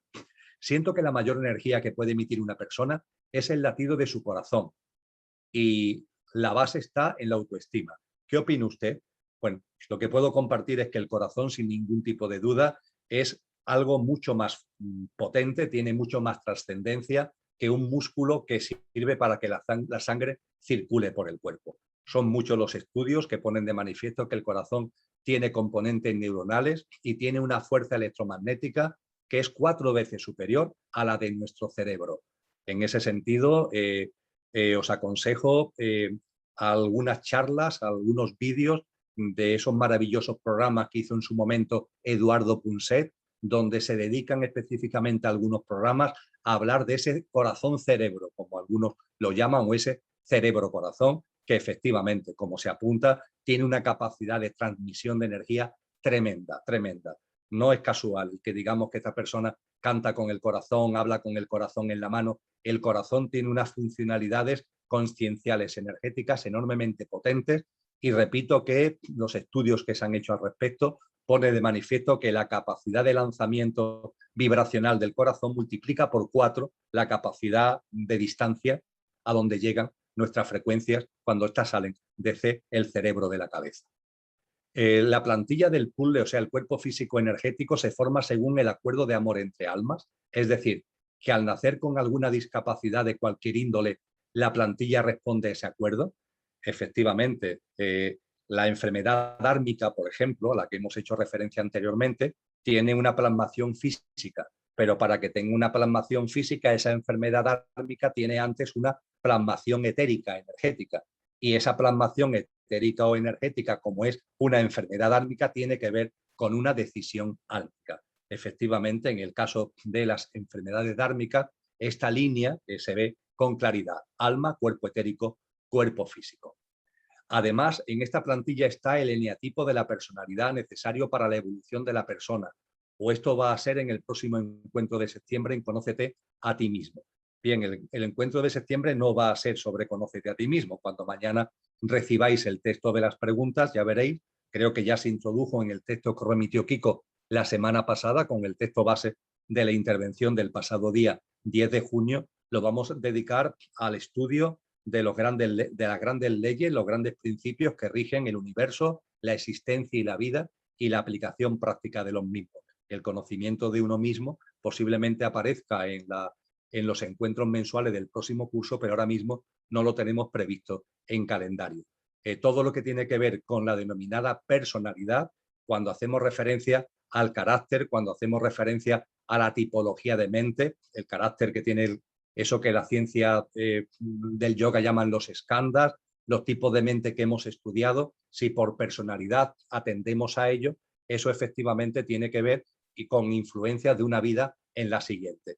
Después hay otros muchos factores de la personalidad que los generamos nosotros mismos en nuestro día a día una vez que estamos aquí encarnados, pero el estado de conciencia con el que nacemos, la tipología de mente que tenemos inicialmente, más adormecida, más concentrada, más meditativa, y determinados elementos de carácter, los skandhas, de los que hablábamos cuando compartimos acerca de los vitris, la mente, etcétera, etcétera, efectivamente viene de la influencia de vidas pasadas. Percibo desde muy jovencita esos centímetros de luz blanca plateada de los que hablas. A veces la luz se dispara según el comentario que la persona reciba de mi parte. ¿Por qué me pasa y para qué me pasa? ¿Cómo debería usarlo? Si es que debería. Bien, te pasa porque es un don. Todos tenemos dones y talentos y esta persona tiene el don de la visualización. Y por lo que comenta de que la luz se le dispara a veces, que incluso me habla de que puede ser que cambie a azul o a verdoso, puede ser que tu don no sea solamente ver el cuerpo etérico, puedes también estar viendo el aura del cuerpo emocional y el aura del cuerpo mental. El cuerpo etérico suele ser siempre blanquecino, grisáceo, y las que suelen cambiar más de tonalidades son el aura, la visualización que podemos hacer del mundo emocional y del mundo mental. El mundo emocional, tonos más pasteles, y el cuerpo mental, todo lo que tiene que ver con el aura mental, tonos más potentes, más brillantes y más ricos en sus coloraciones. Pero tiene que ver con el don y el talento. ¿Y cómo debería usarlo? Si es que debería. Hombre, si tienes el don, los dones los tenemos para practicarlo y para compartirlo. El cómo en concreto es una respuesta, esta pregunta, la respuesta te la tengo que dejar a ti misma. Después, sobre las vacunas, hay muchas preguntas. 1, 2, 3, 4, 5, 6, 7, 8, 9, 10 preguntas. Todas más o menos van hacia lo mismo y puedo contestarla en su conjunto. Vamos a ver, en primer lugar, cuando hablamos de vacunas, sabemos que corremos un riesgo, y es que este vídeo, cuando Kiko quiera colgarlo para su difusión pública, no lo prohíba. Pero bueno, no pasa nada. Se pregunta sobre las vacunas, vamos a hablar de las vacunas. Con relación a las vacunas, el principal interrogante, y lo dejo ahí, en interrogante, para no dar ninguna afirmación absolutamente rotunda. Lo dejo como interrogante para vuestra consideración. Es lo que estamos, aquellos que se la están poniendo, no es mi caso, aquellos que se estén poniendo la vacuna, lo que se están metiendo en su organismo, exactamente a qué está afectando. Entonces se habla de las vacunas que afectan y que tienen que ver con el ARN, ¿verdad? No el ADN, el ARN. Pues bien, para centrar todo el tema de la vacuna, de las que ya hemos hablado en otros encuentros mensuales, en enero y en febrero, pero para centrarlo en lo que aquí nos corresponde, que es el cuerpo físico y el cuerpo etérico, tener en cuenta que el ARN sobre el que inciden las vacunas es más primordial que el ADN. Es decir, lo que llamamos ARN, por decirlo de una forma directa y de forma resumida, el ARN tiene una relación muy directa con el cuerpo etérico y el ADN es como una traslación de ese ARN cuerpo etérico al cuerpo físico. Hablando de cuerpo etérico y del cuerpo físico, el ADN está más relacionado con el físico y el ARN está más relacionado con el etérico.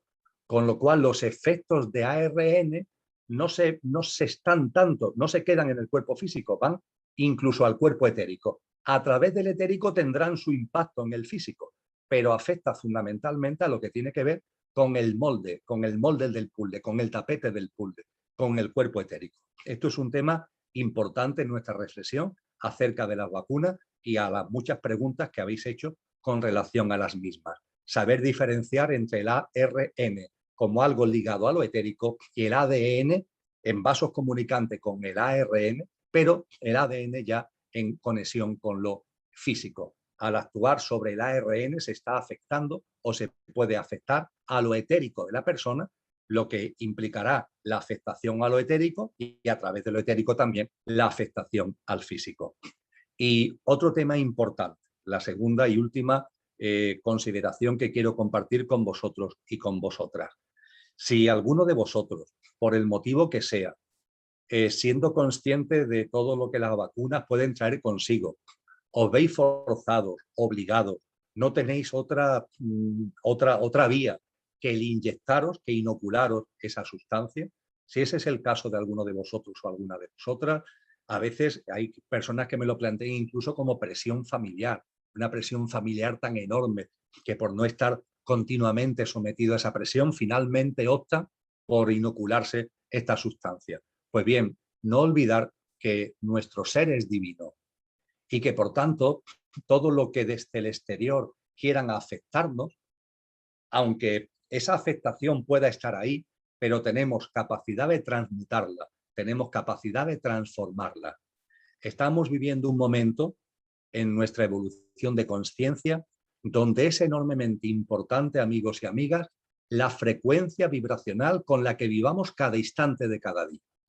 Esa es la clave más importante, porque hay personas que no se ponen la vacuna, pero están metidas en muchos removimientos y turbulencias emocionales y mentales con lo que está ocurriendo, con lo que esto, no a través de la inoculación de esa sustancia, pero de otra manera también le está afectando a su conciencia. La clave fundamental es mantenernos en la mayor serenidad, en la mayor calma, en la frecuencia vibracional más alta. Y para ello, repito lo que ya comenté antes, no olvidemos que todo tiene un sentido profundo, confiad en la vida, estamos viviendo un momento pleno histórico en la evolución en conciencia de la humanidad, es una enorme oportunidad personal y colectiva, vivir todo esto como una aportación del milagro de la vida, por más que haya ahí gente egoica y egocéntrica que quieren interferir, que quieren manipular. Vamos a situarnos por encima, vamos a elevar la mirada, vamos a elevarnos en conciencia, amigos y amigas, sobre todo esto, porque si no, lo de menos será la sustancia, lo demás es el estado vibracional en el que estamos entrando. Y hay personas que desde la conciencia no se dan cuenta y están entrando en la división, en la confrontación, en los dilemas anti y pro, antivacuna, pro vacuna. Por favor, No nos damos cuenta que esto nos mete en una arena movediza y que nos tragan las arenas movedizas de la inconsciencia.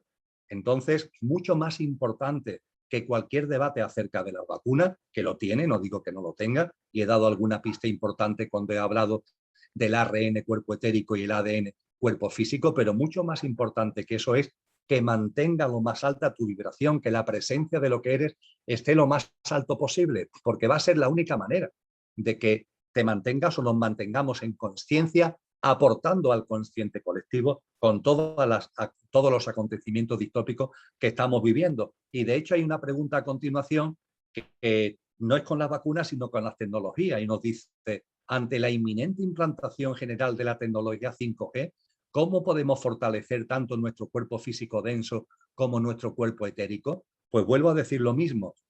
La clave está ante las distorsiones que puede provocar sustancias como las que tiene la vacuna, distorsiones electromagnéticas, distorsiones de múltiple tipo que algunos en su egocentrismo quieran provocar. La clave es que tú tengas un campo de fuerza que te haga inmune a todo eso, incluso habiendo entrado en ti esa sustancia, que te haga inmune a sus efectos. Y todo ello tiene que ver con tu presencia, con tu vibración en conciencia, con tu estado de conciencia. Vamos a mantenernos lo más equilibrados posible emocional y mentalmente, con la mayor frecuencia vibracional, viviendo lo más posible el aquí, ahora y cada instante de nuestro día a día. Y de esa será la manera donde generemos un campo de fuerza que nos haga, insisto, inmune a tantas distorsiones y nos dé la potencia suficiente, no solo para avanzar en conciencia nosotros, sino para aportar nuestro grano de arena al avance en la conciencia colectiva. Hay después un par de preguntas con relación a la sexualidad. ¿El cuerpo etérico tiene sexo? No, no tiene sexo. El cuerpo etérico no tiene sexo. A partir de ahí se hacen una serie de consideraciones sobre gays, sobre lesbianas. Mira, me permito dar un consejo. Mañana voy a publicar en el blog, mañana viernes, un vídeo no muy extenso que habla directamente de la homosexualidad. ¿eh? De la homosexualidad y unido a ello de la heterosexualidad. Es una entrevista que he hecho para el canal del Rincón del Alma y que mañana publicaré en el blog El cielo en la tierra. Así que todo lo que tiene que ver con esto, para poderlo desarrollar con más tranquilidad, os invito a que veáis ese vídeo que, insisto, mañana tendréis a vuestra disposición en el blog El cielo en la tierra, que como muchos sabéis es el blog que gestiono. Basta con que entréis en cualquier buscador como Google, pongáis El cielo en la tierra y vais a acceder en los primeros enlaces. Aparece Emilio Carrillo Benito, blogspot.com, que es el blog que gestiono. Y ahí mañana tendréis, creo que, una información donde he intentado resumir en una entrevista con la persona que gestiona el Rincón del Alma todas las cuestiones que tienen que ver con esto. Y dentro de la sexualidad hay una persona que me dice que quiere proponer que en algún encuentro se hable sobre sexo y sexualidad. Tomo buena nota, tomo buena nota. Es verdad que es un asunto que no da para todo un encuentro mensual, pero veré la manera en la que a ver si en algún encuentro efectivamente podemos incluir lo que tiene que ver con sexo y sexualidad. Quizás, y estoy conforme pienso lo expongo, quizás en el encuentro de septiembre. Ese encuentro que, como hemos compartido, tiene que ver con los grandes leyes y principios que rigen el universo, la vida y la existencia y su aplicación práctica. Ahí, entre otras muchas cosas, vamos a hablar de los principios herméticos. Al tratar los principios herméticos, trataremos el principio de género. Al tratar del principio de género, podemos incluir ahí lo que tiene que ver con la sexualidad. Tomo nota y así lo haremos. Hay después dos preguntas, ya vamos entrando en la recta final, en el ámbito del cuerpo etérico. Hay dos preguntas en cuanto a cuerpo etérico y enfermedades. Vuelven aquí otra vez las enfermedades. Dice una de ellas, en las enfermedades que podríamos decir que son dármicas, ¿en qué forma se ve afectado o no el cuerpo etérico comparándolo con enfermedades kármicas? La diferencia entre lo kármico y lo dármico, vuelvo a insistir, no está ni en lo físico ni en lo etérico. Está con el por qué y el para qué eso aparece. Tiene que ver con el alineamiento al propósito de vida, cosa que por tanto es dármico, o tiene que ver con causas y efectos que vienen de vidas pasadas, por lo tanto es kármico. Y por supuesto, para que algo tenga impacto en lo físico, antes tiene que tenerlo en lo etérico. Pero la razón de ser profunda ni está en lo físico ni está en lo etérico. Está, insisto, en el alineamiento con el propósito de vida, lo dármico, en el seguimiento de relaciones de causa y efecto de vidas anteriores, lo kármico. Sabiendo la relación directa que existe entre cuerpo físico y etérico, me pregunto, por ejemplo, una lumbalgia, ¿dónde pondrías el énfasis? ¿En el físico o en el etérico? Pues la verdad, amigo o amiga, es que no lo sé, no lo sé. Es más, me atrevería a decir que no hay una respuesta, no es que no lo sepa yo, creo que no hay una respuesta que se pueda dar con claridad si una lumbalgia tiene que ver con A o tiene que ver con B. Una misma cosa, una misma situación, una misma dolencia, una misma enfermedad, el porqué puede ser muy distinto. Y lo que nos interesa desde el punto de vista de consciencia no es tanto el síntoma, no es tanto la enfermedad, no es tanto la dolencia, sino el porqué y para qué hay detrás de ello.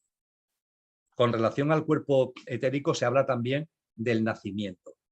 ¿Qué pasa con los bebés que han sido concebidos en fecundación in vitro? ¿Cómo desarrollan su cuerpo etérico? ¿Esto puede afectarle en su futuro desarrollo? ¿Y en qué medida?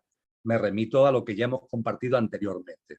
Cuando un alma decide encarnar, sea sobre un ser aquí surgido de forma natural o sea de un ser surgido de manera artificial, sea una maternidad natural o sea una maternidad artificial, es el alma la que toma la decisión.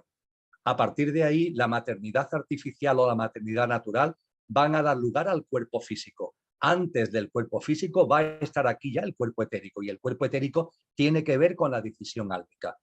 Es la repetición en resumen de lo que compartimos anteriormente, pero os pido que tengáis presente este hilo conductor. El alma que decide, lo primero que aparece en este plano físico es el cuerpo etérico y lo siguiente que aparece es el cuerpo físico. Ese cuerpo físico va a tener como molde el etérico. Da igual que ese cuerpo físico vaya a surgir de una maternidad natural o vaya a surgir de una maternidad artificial. El cuerpo etérico es previo y el cuerpo etérico servirá como base de ese cuerpo físico, sea, entre comillas, en un laboratorio o sea en un producto de la maternidad natural. Lo importante es que el alma, lo importante es que el etérico, que es previo, surge de una decisión que es álmica y por tanto tiene que ver con la consciencia, etcétera, etcétera. No es que no tenga importancia el hecho de la maternidad natural o artificial, pero lo otro tiene mucha más importancia y mucha más trascendencia. Al igual que hay preguntas sobre el nacimiento, hay preguntas sobre el fallecimiento. ¿Qué ocurre al final con el cuerpo etérico cuando fallece el cuerpo físico? Pues el cuerpo etérico se disuelve, simplemente es energético y lleva a cabo un proceso de disolución. Otra pregunta, en el momento que se separa el cuerpo físico del cuerpo etérico, ¿es mejor esperar 3 o 4 días para enterrar o incinerar? Hay otra cuestión que dice en Austria, cuando una persona fallece, puedes tenerlo en velatorio hasta 7 días y se entra en las cuestiones de que si es bueno esperar más, si es bueno esperar menos. Efectivamente, el cuerpo etérico, su proceso de disolución tarda aproximadamente de 3 a 4 días, entre 48 y 72 horas. 2, 3, 4 días es lo que tarda en disolverse. A partir de ahí, lo lógico, el sentido común, lo que nos lleva es que haya un proceso de espera cuando el cuerpo físico fallece. Eso el cuerpo etérico lo agradece, pero no solamente el cuerpo etérico, lo agradece en general todo el proceso de tránsito. Estamos en una sociedad que todo es funexpress, todo es muy rápido, enterrar cuanto antes a la persona. Si no estoy mal informado, y os pido que, como la normativa cambia mucho, que esto que voy a compartir ahora lo cotejéis vosotros mismos, creo que en España una persona puede decidir en sus últimas voluntades que su cuerpo no sea enterrado hasta los 3 días. Y esto, en la medida de lo posible, vamos a hacer. Es decir, en la medida de lo posible, esto tiene costes económicos, no siempre es factible. Estamos en una sociedad muy mercantilizada en todo, incluso en lo que tiene que ver con el fallecimiento físico, pero desde luego es una práctica desde el punto de vista consciente, es una práctica sana y saludable el que al cuerpo físico se le dé un tiempo antes de ser enterrado o antes de ser incinerado, fundamentalmente por el cuerpo etérico y por el proceso de desarrollo del tránsito por parte del desencarnado. Así que en Austria se dice que aquí es hasta 7 días antes de incinerar. Tengo entendido que en España es hasta 3 días. Lo que ocurre es que masivamente esta posibilidad no se utiliza, sino que estamos enterrando los cadáveres con una enorme rapidez. Tampoco esto origina nada traumático. Vamos, por tanto, también a serenarnos. El hecho de que el entierro o la incineración sea muy rápida, tampoco eso va a ocasionar grandes conflictos, va a ocasionar grandes distorsiones, pero es más sano y saludable, utilizando estos términos en conciencia, el darle un tiempo antes de que el cuerpo físico sea enterrado o incinerado. ¿Qué se aconseja como mejor acompañamiento al cuerpo físico etérico? Incluso como ahora cuando se incinera o entierra de inmediato, y para ayudar a que rápidamente se den cuenta de la muerte. Vamos a ver, al cuerpo etérico no hay que hacerle ningún acompañamiento. El cuerpo físico no tiene ningún problema, entre comillas, en su proceso de disolución. No va a haber nada que impida su disolución. Va a estar al lado del cuerpo físico en la forma que el cuerpo físico esté en esos 2, 3 o 4 días y va a disolverse. Donde se puede dar circunstancias como la que aquí se comenta de que no nos damos cuenta que hemos fallecido, eso ya no es el etérico, eso ya es en el proceso de tránsito, donde, como compartimos en su momento en el encuentro mensual que dedicamos a la muerte, puede darse el caso de que tu densidad emocional y tu densidad mental sea tal que no te das cuenta que has fallecido. Decíamos que el tránsito es fluido, pero puede que no sea fluido cuando la persona, por su densidad emocional y mental en la vida física, en el tránsito, sigue teniendo esa densidad emocional y mental, y esa densidad le dificulta, primero, el darse cuenta que ha fallecido y, en segundo lugar, la aceptación.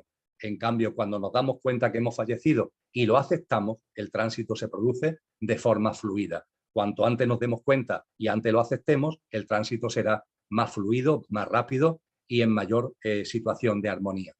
Conozco una persona que sabe mucho sobre energías y que cuando fallece alguien hace una especie de ritual que supone que se corta el cordón de plata para ayudar al fallecido. ¿Realmente ayuda o interfiere? Desde el mayor respeto, el cordón, si se produce la muerte física, el cordón de plata se ha cortado. No hay que cortarlo, es que se ha cortado. Y si el flujo energético del etérico al físico ha cesado. Y si no ha cesado, significa que no se ha muerto. Con lo cual, cuando alguien ha muerto, no hay que hacer nada para cortar el cordón de plata, porque es que el cordón de plata se ha cortado. A veces lo que pasa es que confundimos los términos y no estamos hablando del cordón de plata desde el punto de vista del flujo del etérico al físico, sino que estamos hablando de cuestiones emocionales, de cuestiones mentales, que, como decía, pueden ser que como cuando se lanza una cometa al aire, el desencarnado es una cometa al aire, que libre ya vuela y en dirección al plano de luz. Pero ¿qué le pasa a las cometas? Que tiene unos hilos, ¿verdad?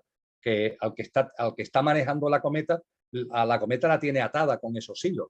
Pues bien, metafóricamente, el desencarnado en el tránsito puede tener como unos hilos que lo atan a esta vida física. Esas turbulencias, esas densidades emocionales y mentales a las que hacía antes referencia. A veces se hace referencia a cómo cortar esos hilos, cómo cortar esas ataduras, que tienen que ser siempre desde el respeto, desde el acompañamiento, en fin, todo lo que en su momento, en el encuentro que dedicamos a la muerte, que lo tenéis a vuestra disposición en internet, ya estuvimos compartiendo. Si el cuerpo etérico es energía, perece o se transforma, luego no muere. Bien, el cuerpo etérico se disuelve y esa disolución del cuerpo etérico le pasa como al cuerpo físico. El cuerpo físico también se va disolviendo, entre comillas, ¿verdad? Y ahí quedan cosas. Lo que ocurre es que ya eso que hay ahí ya no tiene que ver con la vida física, etérica o física. Por tanto, efectivamente, la disolución del cuerpo etérico se diluye ese tapete, se diluye ese soporte del cuerpo físico y esa disolución de ese material energético hace que ese material energético se mezcle con la naturaleza. Y bueno, y ahí está en su proceso de disolución y de integración con la naturaleza, de la misma forma que el cuerpo físico también desarrolla un proceso de putrefacción, de desintegración y de mezcla con la naturaleza. Es distinto, pero el formato es el mismo, exactamente el mismo para el etérico que para el físico. ¿Cómo podríamos proteger el cuerpo etérico de las energías nocivas? Fundamentalmente, ya lo hemos compartido, a través del equilibrio emocional y mental. Los desequilibrios emocionales y mentales afectan al cuerpo etérico, le quitan vitalidad al cuerpo etérico. El cuerpo etérico se está regenerando continuamente, como el cuerpo físico. El cuerpo etérico se está reconstruyendo continuamente y su mayor o menor calidad depende de las influencias vibracionales de lo emocional y de lo mental, con lo que lo mejor que podemos hacer para tener un cuerpo etérico potente, un cuerpo etérico con capacidad de captar vitalidad y transmitírsela con fuerza al físico, es intentar gestionar nuestro mundo emocional y mental para tenerlo lo más armónico y equilibrado posible. Es lo mejor que podemos hacer por el cuerpo etérico. ¿Por qué pueden ver fantasmas mucho tiempo después del fallecimiento? Es decir, después de los 3 días que tarda el cuerpo etérico en desintegrarse. Bien, porque está el cuerpo etérico en proceso de desintegración, pero cuando el cuerpo etérico se ha desintegrado, puede ser que lo emocional y lo mental, por su densidad, siga estando ahí. Eso es muchas veces lo que llamamos fantasmas también.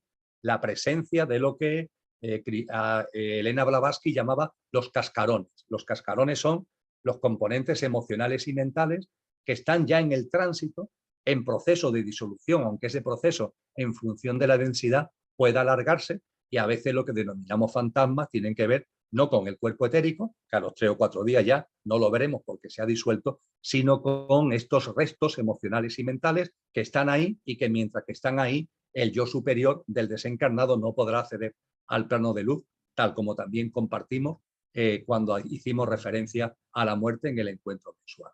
Si para experimentar el mundo físico nuestro ser interno y verdadero necesita de los sentidos, ¿cómo es posible que alguien que ha fallecido pueda ver y escuchar lo que pasa si su cerebro, si su sentido ya no existen? Por favor, tomad nota de esto. El cuerpo físico fallece, el cuerpo etérico se disuelve, pero nuestro mundo emocional y mental sigue estando ahí, en proceso de disolución, en un plano distinto al físico, que es lo que llamamos tránsito. Ahí sigue habiendo mundo emocional y mundo mental en proceso de disolución. Proceso de disolución, vuelvo a insistir, que puede ser más fluido o puede ser más lento, en función de cómo hayamos vivido, en función de la vida que hayamos desarrollado. Nuestro mundo emocional y mental estará más cargado o menos cargado. Pero ahí hay un mundo emocional y hay un mundo mental. Y es desde ese mundo emocional y desde ese mundo mental donde se tienen estas percepciones que podremos denominar sensoriales, que no son sensoriales con relación a los órganos de los sentidos físicos, pero que sí son sensoriales en cuanto a su conexión y su interrelación con el mundo emocional y con el mundo mental. Que fallezcamos físicamente no significa que desaparezca lo emocional y lo mental, que requieren un tiempo de disolución, más fluido o menos fluido en función de la densidad con lo que lo hayamos dado forma en nuestra vida física. Si un ser todavía no ha encarnado y su software no está instalado en el hardware, ¿cómo puede tomar decisiones o llegar a acuerdos con otras almas si esto corresponde a procesos racionales y cerebrales? Muy sencillo, porque este tipo de decisiones, este tipo de acuerdos no tienen que ver con procesos cerebrales, tienen que ver con cuestiones de consciencia, son procesos de consciencia. Y la consciencia no es el cerebro, la consciencia no tiene que ver con procesos lógicos cerebrales. La consciencia es un atributo de nuestra esencia, es un atributo del espíritu y por ende del alma que le sirve de vehículo. Y todas estas decisiones se toman desde la consciencia y se toman desde el ámbito álmico, que está imbuida de la consciencia que tiene el espíritu. Por tanto, vamos a quitarnos de la cabeza que cuando hablamos de pactos de amor, de pactos de alma, de acuerdos de alma, son procesos que se realizan desde un punto de vista mental o cerebral. No, ni es mental ni es cerebral. Estamos hablando de procesos y decisiones desde la consciencia. ¿Y qué es la conciencia? Lo que somos. Eso es intangible, que es lo que realmente somos. La consciencia es el atributo, es la característica de la propia esencia de nuestro verdadero ser, del yo superior, como queramos denominarlo. Y entrando ya en los últimos minutos, nos quedan 6 minutos y nos quedan unas poquitas preguntas, todas ellas centradas todavía en el cuerpo etérico. Sobre el cuerpo etérico, tú explicas su permeabilidad a la energía solar y también a las emociones y estados mentales, efectivamente. Mi experiencia es que las emociones y estados mentales de otras personas me llegan a través de él, a tal nivel que yo las siento en mi propio cuerpo. ¿Hay una manera de fortalecer el cuerpo etérico para evitar este efecto o simplemente hay cuerpo etérico súper permeable? Efectivamente, amigos y amigas, hay personas, volvemos al tema de los dones y talentos, que tienen la capacidad de percibir lo etérico, también lo emocional, también lo mental de otras personas. Y eso es simplemente un don, es algo innato, es algo natural. Y yo la verdad es que no aconsejaría ninguna práctica de fortalecimiento del cuerpo etérico para evitar este efecto. De hecho, si tú tomas la decisión de evitarlo, lo vas a, si tú esa puerta la quieres cerrar en consciencia, la vas a cerrar. Pero yo te invitaría a reflexionar al respecto. Si tienes ese don, como antes compartíamos con relación a otros dones, si tienes ese don es por algo. No es para que lo cierres, no es para que lo guardes, es para que lo pongas en práctica y lo compartas. Te invito a reflexionar al respecto. Con base en tu experiencia y conocimiento, ¿qué claves consideras mejores para desmantelar definitivamente las alteraciones, turbulencias, perturbaciones emocionales y mentales, esos desequilibrios, desajustes vibracionales, etcétera, etcétera? Pues sin ningún tipo de dudas, la mejor práctica es lo que nos han enseñado los sabios y sabias. Volvemos otra vez a los sabios y sabias de todos los tiempos. Es decir, todo lo que tiene que ver con la confianza en la vida y la aceptación. El tener una mirada más amplia, una perspectiva de la vida más completa, el no estar mirando la vida como una especie de microscopio de mi mundo, lo que a mí me pasa, lo que a mí me sucede, mi vivencia. Amplía la mirada, amplía tu reverencia por la vida, confía en la vida, acepta lo que la vida trae consigo, porque todo lo que trae consigo tiene un porqué y un para qué contigo mismo. De hecho, lo estás trasladando tú a esa realidad que te rodea y tiene un porqué y un para qué contigo mismo. No olvidéis nunca esto. Este verano en particular, tenerlo muy presente. Todo tiene un porqué y un para qué en clave de vuestro desarrollo personal y a partir de ahí de vuestra incidencia y vuestra aportación al consciente colectivo. No lo olvidemos nunca. Y cuando montamos el ave de la vida, que es como lo llamaba Elena Blavatsky en el libro ese maravilloso de la voz del silencio, cuando montamos el ave de la vida, es decir, cuando vivimos la vida con perspectiva, cuando vivimos la vida con confianza, con aceptación, todo se transforma, todo cambia y todas estas alteraciones a las que se hace referencia en la pregunta se van desapareciendo. ¿Cómo fortalecer los cuerpos mental y etérico para no ser vulnerables a la influencia de una baja vibración exterior? Pues vuelvo a repetir lo que acabo de compartir. También lo compartimos con relación a los efectos de la vacuna. Vamos a generar el campo de fuerza para el que estamos dotados. No tenemos que buscarlo fuera, lo tenemos dentro. Vamos a sacar esa fuerza, vamos a sacar esa potencia, vamos a sacar eso que realmente somos. Y eso genera un campo de fuerza que nos hace inmune a esas distorsiones, a eso incluso distorsiones electromagnéticas y nos ayuda a fortalecer nuestro cuerpo etérico, nuestro cuerpo físico, nuestro cuerpo emocional, nuestro cuerpo mental. Todo lo que tiene que ver con presencia, aquí, ahora, confianza, perseverancia, etcétera, etcétera, todo lo que tiene que ver con eso es una magnífica oportunidad al respecto. Y quiero terminar, amigos y amigas, como referente de lo que hay otras preguntas con relación al mundo emocional, pero no tocan en este encuentro, y hay muchas preguntas con relación a la mente que tampoco tocan en este encuentro. Tomaré buena nota, como he hecho con el tema de la sexualidad, para intentar responderla en próximos encuentros a partir del mes de septiembre.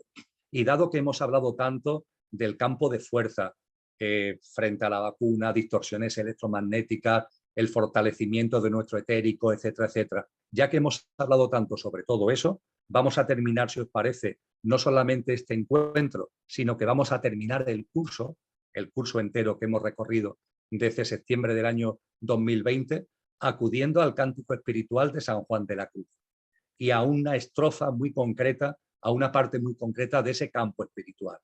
Porque cuando hemos hablado de campo de fuerza, cuando hemos hablado de presencia, cuando hemos hablado de vivir en coherencia con lo que somos, con los impactos que esto tiene en nuestra vida cotidiana, fijaros lo que podemos decir parafraseando ese cántico espiritual de San Juan de la Cruz, que nos dice cómo hay que vivir crísticamente. Y vivir crísticamente es vivir en coherencia con lo que somos. ¿Qué nos dice San Juan de la Cruz? 1000 gracias derramando. Amigos y amigas, 1000 gracias derramando. Paso por estos sotos con soltura y yéndolos mirando, con sola mi figura, vestidos los dejo de hermosura. Esto puede parecer una pamplina, pero tiene una enorme profundidad consciencial. Vivir por estos sotos, pasar por estos sotos, 1000 gracias derramando y llenándolos de hermosura con nuestra propia figura.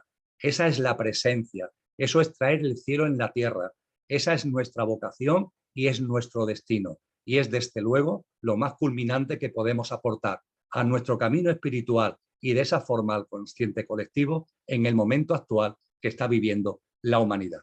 Que tengáis un feliz verano y mañana recibiréis todas las preguntas a las que se han respondido y las que han quedado sin responder, de las que tomo nota e intentaré irlas gestionando en próximos encuentros. Un abrazo muy fuerte y feliz verano. Y muchas gracias también a ti, Kiko. Un abrazo muy fuerte. Un abrazo. Gracias a ti, Emilio.